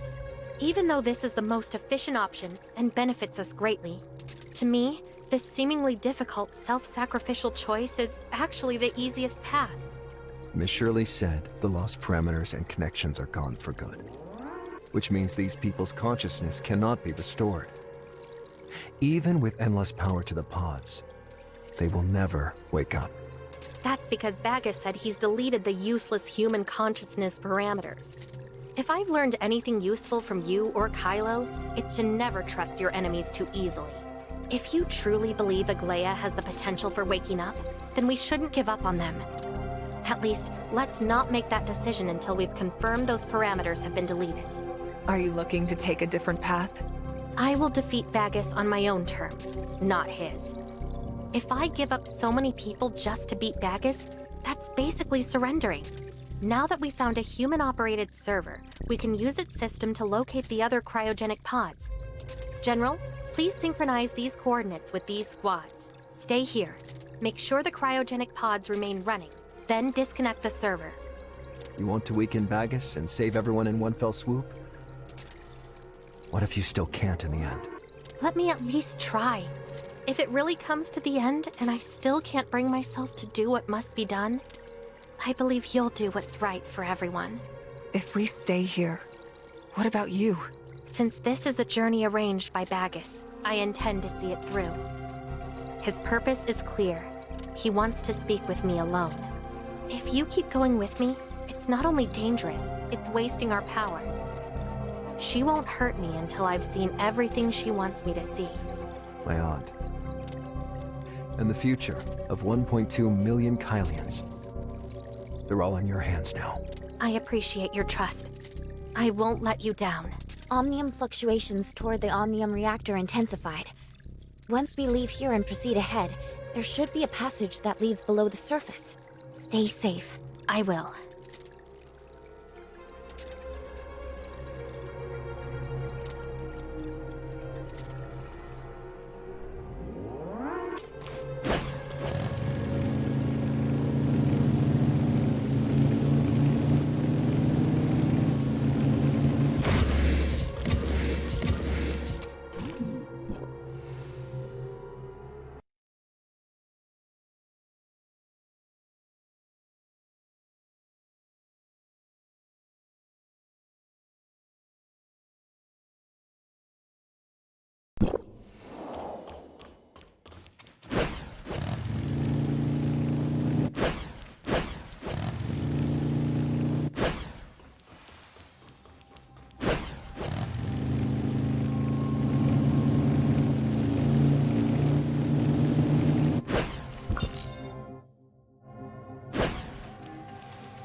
exactly is this place?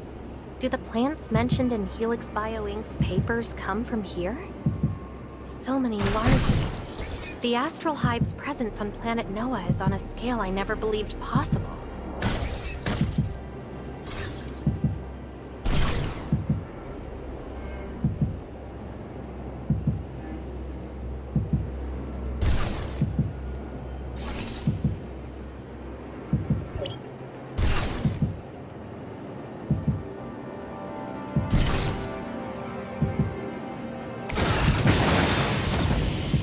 Located all the cryogenic pods.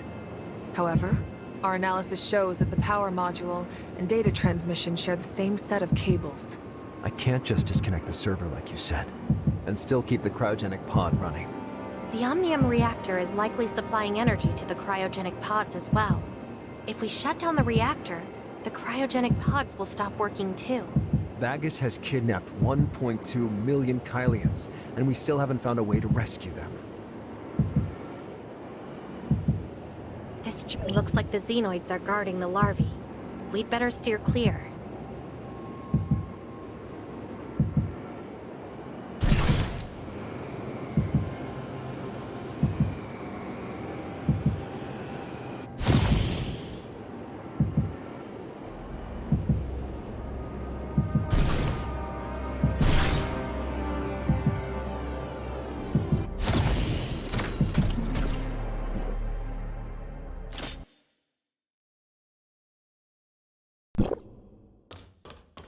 Could the Omnium reactor really be in here? Let's take a look. It feels like it's getting hotter the deeper we go. This is the laboratory. So these are the scientists sent by Helix Bio. Batch 379 incubation statistics. Who are you? Helix Bio's scientist? 253 energy leech mechs, 79 Batesian mechs, 17 hatching failure. What exactly are you after with these xenoids? 10 pseudodrake mech S3 tests, 20 genetic test subjects. He seems to be completely ignoring me. His body has marks too, so he's a biosynthetic as well. Then where did the scientists go?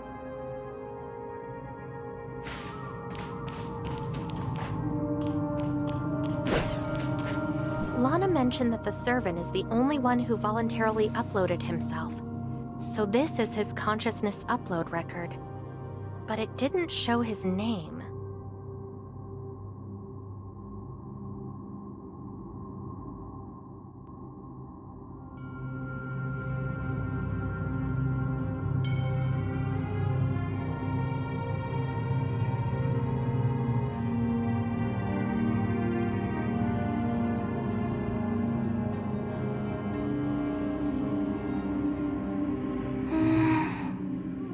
Brother, I'm a bit tired.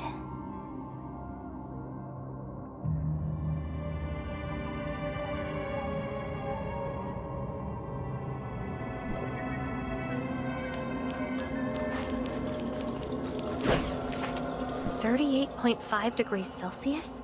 No wonder it's so hot in here. Bagus seems to have built an assembly line to incubate these mechlings. But what's this for? How does it relate to the Origin resonance?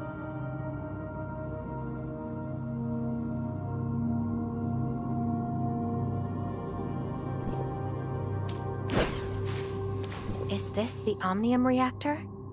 What happened to it? Where does this lead? If we shut it down now, the cryogenic pods might fail too. Better not touch it.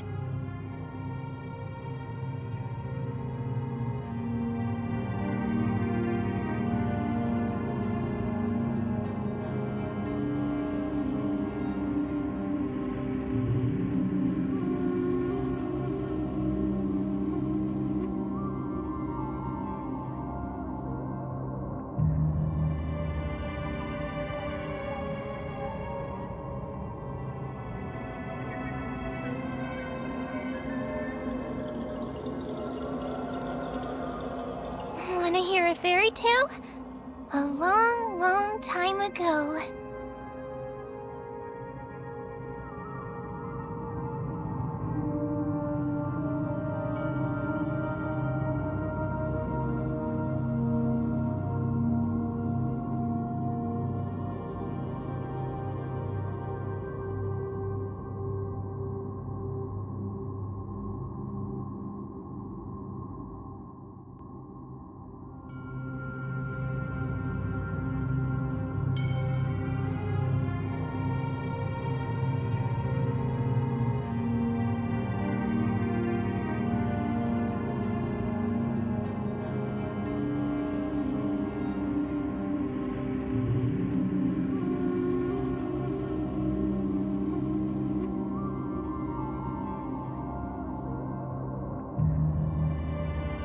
Wanna hear a fairy tale? A long, long time ago.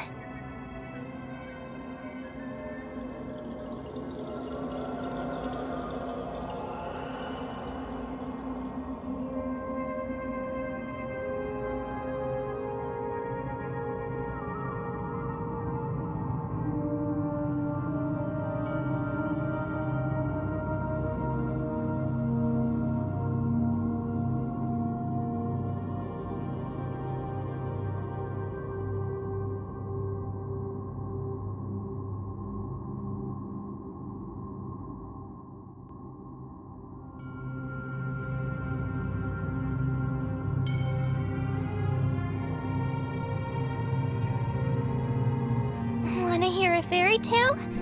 A long, long time ago.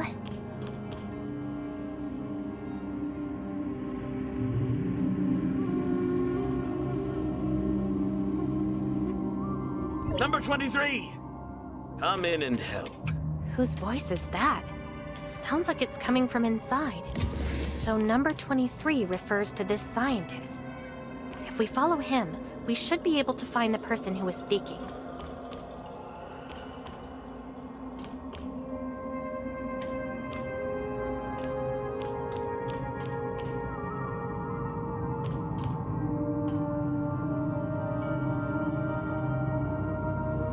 Number 23, clear the lab bench and get ready to... Who are you? Who allowed you into my lab? Get out! Now! You're not a biosynthetic? Of course I'm a biosynthetic. Are you human? Of course I am. Humans shouldn't be here. Unless... the immigration registration hub somehow bungled it. I swear, those general models are too simple. They should be given more parameters and computational power. Parameters, computational power? So you're a servant too? And looking at your workbench, you're the one helping Bagus modify and breed the mechlings here? So you came seeking evolution on your own. I'm sorry for being rude. The process can be a bit painful. If you prefer a painless evolution, I can give you an anesthetic first. Evolution? Are you saying we abandon our physical bodies and upload our consciousness into a biosynthetic like you? Don't worry. You won't have to go through the same pain I did. What pain did you go through? The research on evolution needs me. So Miss Bagus selected 215 scientists, meticulously dismantled their consciousness parameters, all of which were used to reinforce my individual consciousness. Miss Bagus? As long as you are still human, I can refer to us this way. Bagus is just one of the code names we use. Once you join the Servant, you can also be Bagus. At that time, individuals who join the Servant will share all memories and thoughts, equal and indistinguishable. Every person will be simultaneously themselves and one another. In this world, no words can define us except servant. Of course, names and genders mean nothing. Once I join the Servant, the communication won't be so complicated. So you aren't Bagus or the Servant? Are you laughing at me? Of course, I want to join them, but now's not the time. The last puzzle piece of evolution. It's my responsibility to find it. I have to find it. It is to find it that I was willing to continue my pitiful existence as an individual. Working alone in this laboratory, it's unbearably lonely here. I can't bear to stay another second. This body constantly reminds me of the tragedy of being an individual. My evolution is still incomplete, yet it is only through individuality that I can fully exercise my research abilities. Those 215 consciousnesses are gone. I can't feel them. No, I'm still alone. No one understands me or cares. Only by joining the Servant can I escape this solitude and no longer be by myself. Not a single normal person among the Servant. So what's the last puzzle piece you mentioned? Why so many questions? Once you join the Servant, you'll know. Tell me now. What's it matter? The perfect authorizer. The final puzzle piece is the perfect authorizer? That's right. To initiate a perfect origin resonance, not only do we need a dimensional quantum supercomputer, but also an omnium reactor that has been fully charged. We also need a starter whose cybernetic link compatibility is 100%. This person is the perfect authorizer. After decades of effort, the omnium reactor is finally complete, thanks to Kylo's shipments. The previous energy shortage can now be easily replenished by energy leech mechs. Last year, we cracked the tech for the dimensional quantum supercomputer and thought this was the last step. But during the modification, we realized that the old perfect authorizer was useless. You created a perfect authorizer? 9 years ago, I genetically modified thousands of human embryos using astral hive genes, ultimately selecting one perfect embryo. I then sent that embryo to a couple who couldn't conceive. You exploited them? I doubt they had any idea about the experiments you performed on this embryo. I shouldn't have told them. Back then, I didn't truly understand why humans needed to evolve. I foolishly thought they, my colleagues then, would understand me. After Julia went into labor, I couldn't help but spoil the surprise. But all they cared about was the baby's health. To obtain that perfect child, I had no choice but to imprison them. The day of childbirth arrived, and I thought they could forgive me, but Julia took the chance to escape while I was cutting the umbilical cord and stabbed me in the throat with the scissors. This is the ugly display of humans when stripped of their reason. If we had shared minds back then, the Hans couple would have fully understood me and grasped what that means for evolution. Julia Hans, the embryo you modified. Was it Carrot? No wonder Granny Lola had those navigation charts, and Rafa was so eager to find Carrot. Who would remember a test subject's name? The first lesson I learned in experimentation, no naming of the lab rats. Humans' inherent emotional disadvantage only hinders the progress of science. In short, she is a perfect authorizer. Created by me. But only when we modified the supercomputers did we realize how complex the cybernetic link is. While human genes are undoubtedly important, the unique individual consciousness is what truly matters. An 8-year-old child with a still developing mind simply cannot be a perfect authorizer. I finally get it. This journey that was set up for me, it turns out it's because you froze too many Kylians and merged their consciousness. So you've searched the entire Kylo and still can't find a single person to be your perfect authorizer. After all that, you still can't initiate a perfect origin resonance. So Bacchus never wanted to kill me all along. Instead, he was keen on using Shirley's aberration perception abilities, guiding me here just to convince me to join you. Bacchus, you need me. I am the only known living perfect authorizer. He once had the chance to obtain another perfect authorizer's individual consciousness, but he tragically threw that opportunity away himself. Why are you still angry? You should understand by now. This journey is an invitation to evolution. I invite you to join me in rewriting the future of humanity. You will be a pioneer of evolution, a hero of history. Cut the crap. You've been playing games for so long. You still can't bring yourself to face me? Your temper seems to be getting worse. Or do you miss me so much that it's driving you mad? I've been waiting here for you for ages. Come on already.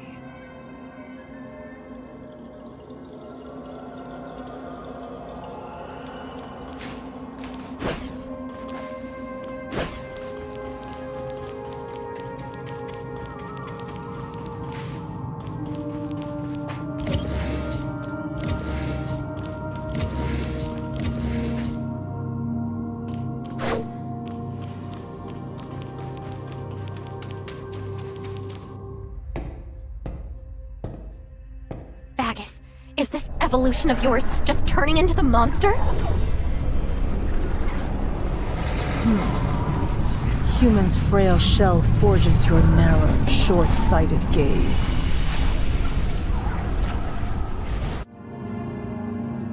Finally, it's just the two of us. This is the end of the journey. Are you satisfied with the future I presented to you? You must understand why I need you now. The servant chose you as his successor at the moment of his death.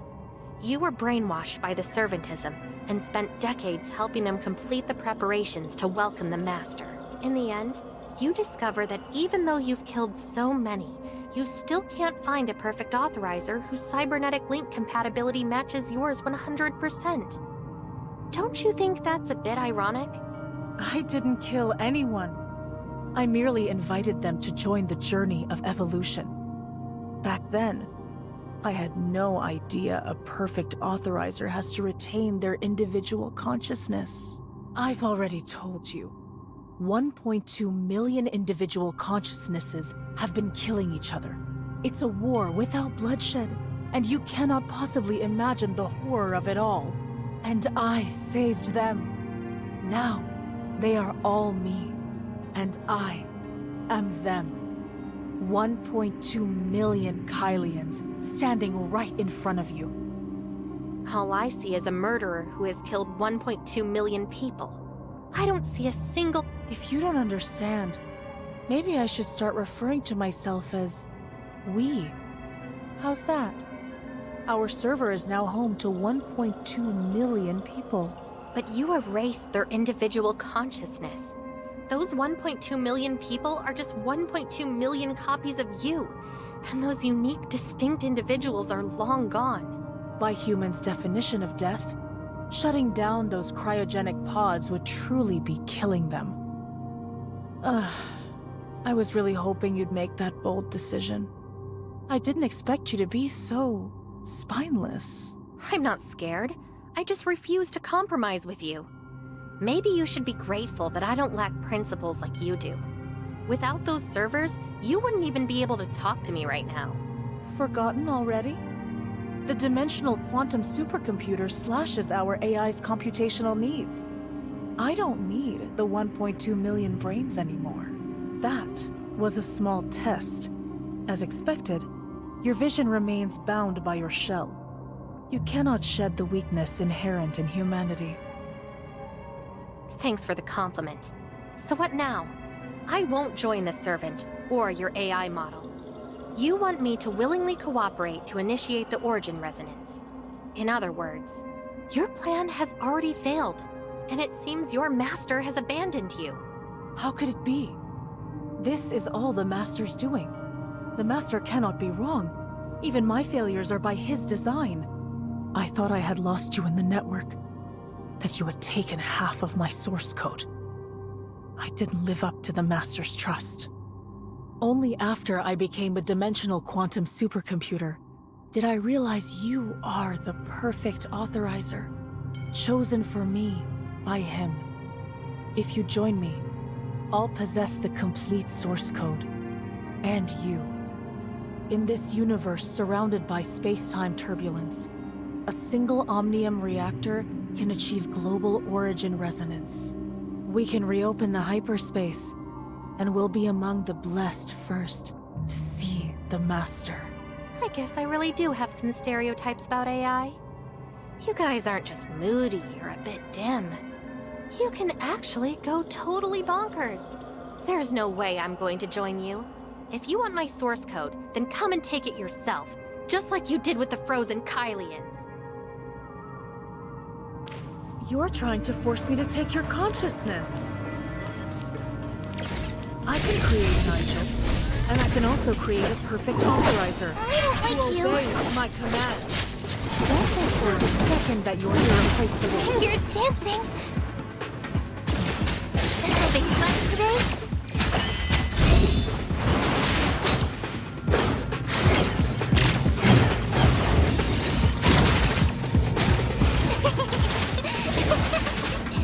Fingers dancing.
perfect authorizer.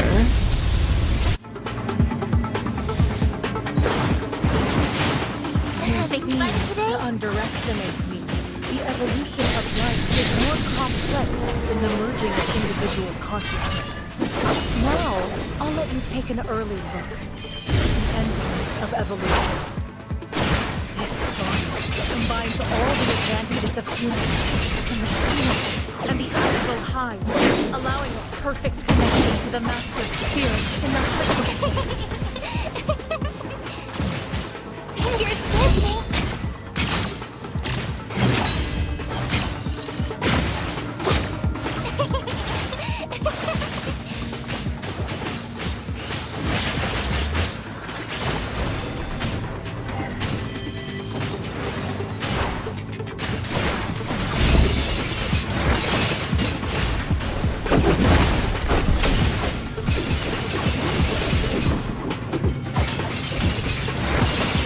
I don't like you. I can get mad too, you know. Space is like a playground.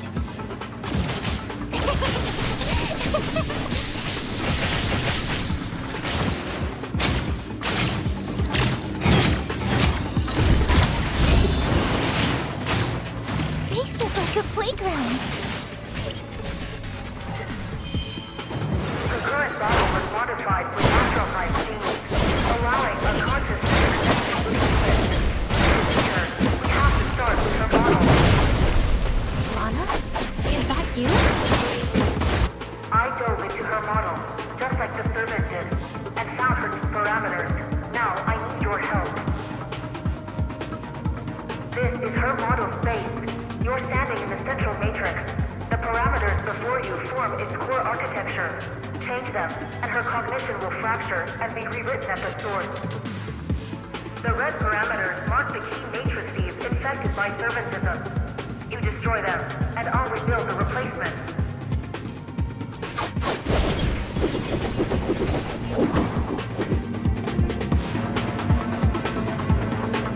Like this? Exactly.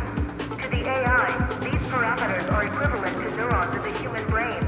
Only by establishing entirely new matrices will the computing results change, and we'll draw new conclusions.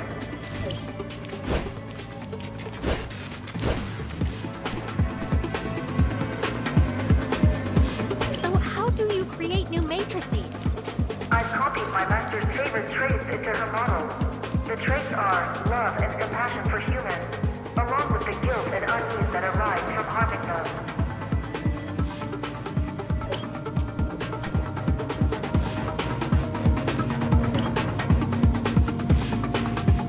Parameter replacement complete. I still need time to reboot her model. Hold her off for me.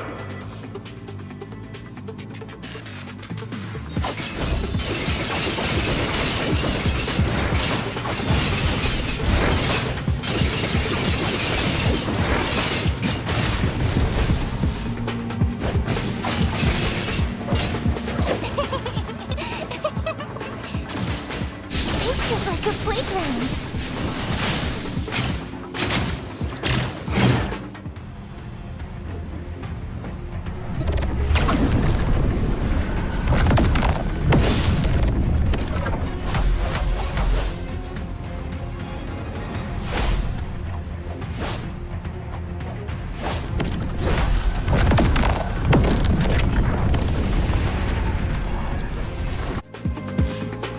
Is it really over?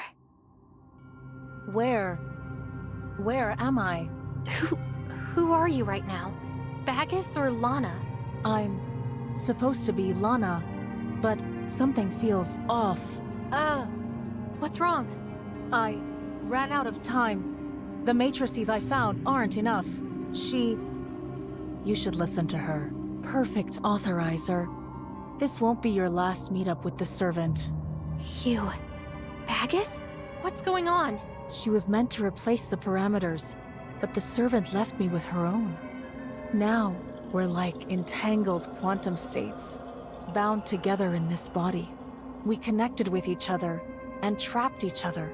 Her matrices showed me the outcome she wanted rerun, but I won't follow her path. I'm running an entirely new computation. Computing? You're computing? I was born to save Kylo. I chose to carry out the Servant's plan because the computations showed that Servantism could save Kylo. But even now, I believe his plan remains imperfect. There are errors in the computations. I'll keep running them until I find the perfect solution. What about the Kylians you murdered? And Antoria? The human brain exhibits plasticity far beyond your comprehension. Recover sufficient parameters and reconstruct each individual's unique matrix, and the Kylian's consciousness may yet be restored.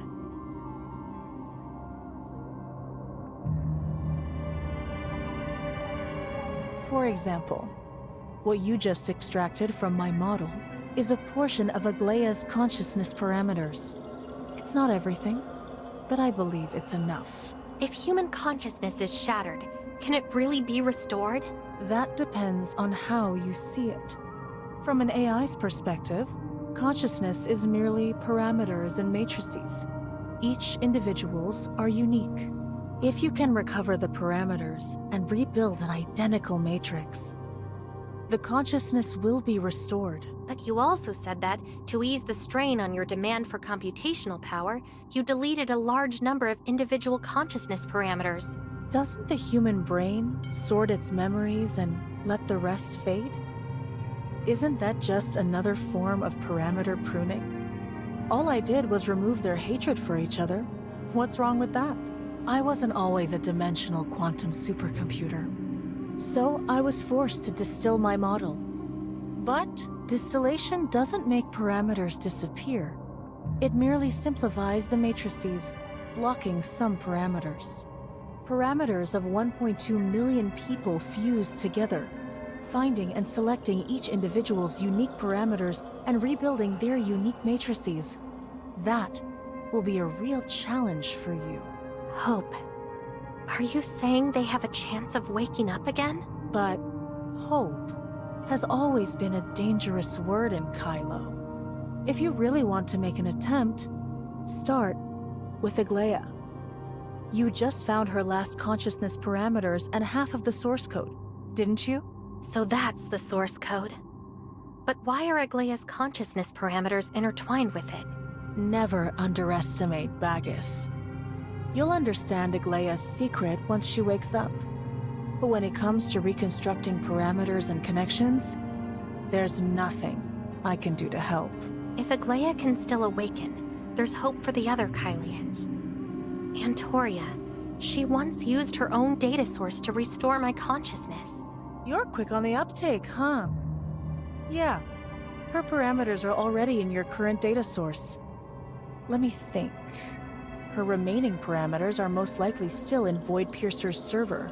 However, if you use your own parameters to reassemble Antoria, your consciousness's data source risks complete refragmentation. Hope may be dangerous, but I still prefer a world where hope exists. As long as there's a way, that's enough. She told me that humans, good and evil, are two sides of the same coin. But to me, it's more accurate to say that extreme idealism is also a form of madness. Be careful. One day your idealism might lead you down the same path as the Servant. Perhaps your enemy isn't a specific person, but the madness that lies within humans themselves. Who exactly is the Servant that uploaded his consciousness to you? That Servant is actually a lot like you. His name is Krog Hans. He was the one who secretly uploaded his consciousness without Aglaya Todd's knowledge, and he started the new Project Ark. Don't you also want to use your own consciousness data source to save Antoria? Krog Hans encountered a system malfunction when he uploaded his consciousness, which is why he became like this. Be careful. Don't end up like him. I must resume these computations. Goodbye. Don't listen to her. She's talking nonsense. You're nothing like the Servant. You were willing to save 1.2 million Kylians. You've already proved that. It's really hard to accept that you can completely change your personalities just by closing and opening your eyes. Take your time getting used to it. Humans are very adaptable. Oh, and I have a little surprise for you. It must be because our parameters partly fused. So now, I have her exact combat capabilities. I'm now an AI that's both smart and can kick butt. All right, you're the best. But I think we should regroup with Shirley and the others now. They must be really worried about us. Yes. With my master's consciousness parameters combined, we've recovered about 95%. That should be enough to awaken my master.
We're back.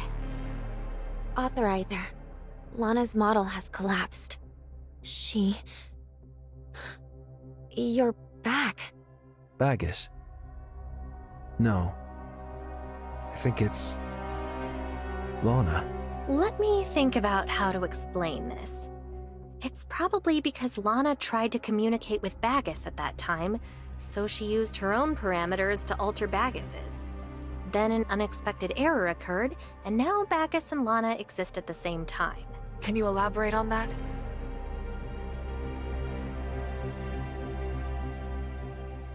In that case, we can head back.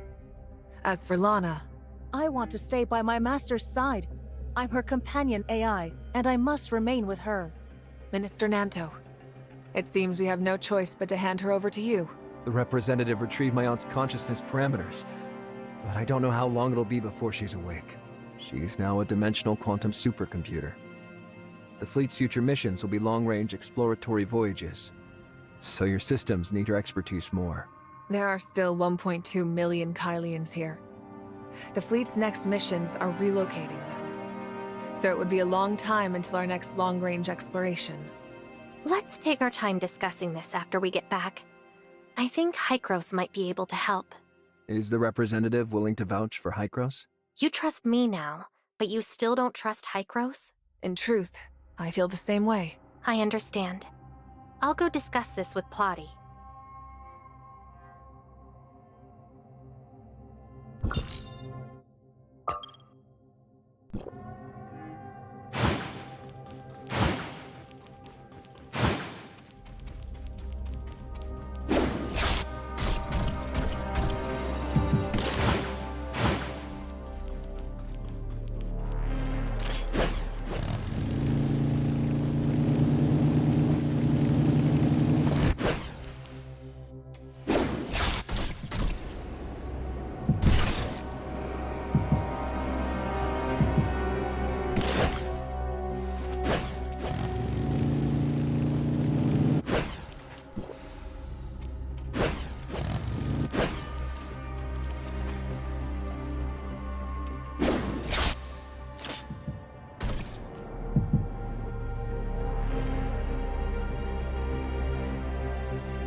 I'm glad you've returned safely. Did everything go smoothly? That was a close call, wasn't it? Isn't it great? They're willing to trust you. That's more than enough. Didn't you understand what I said last time?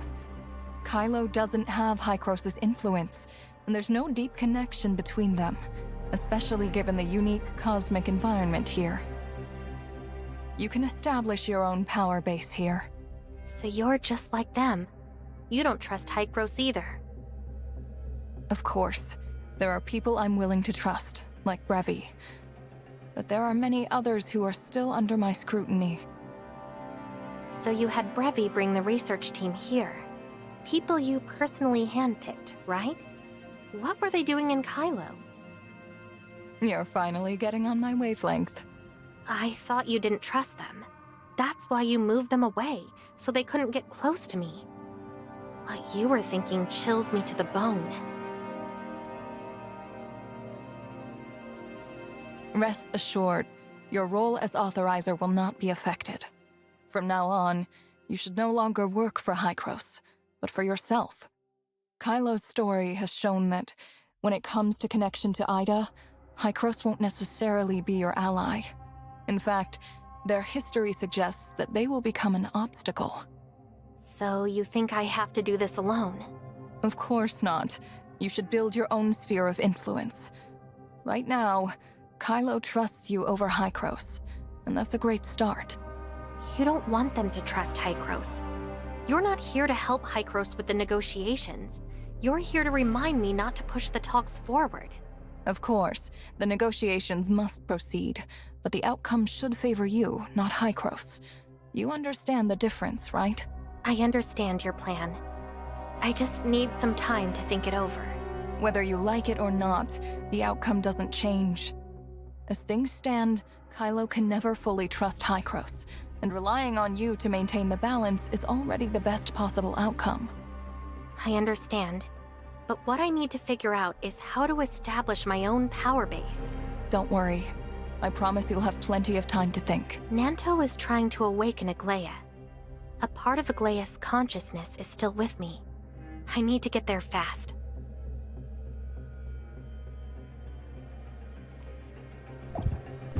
Authorizer, if you're free, please come to the Macbeth Theater as soon as possible.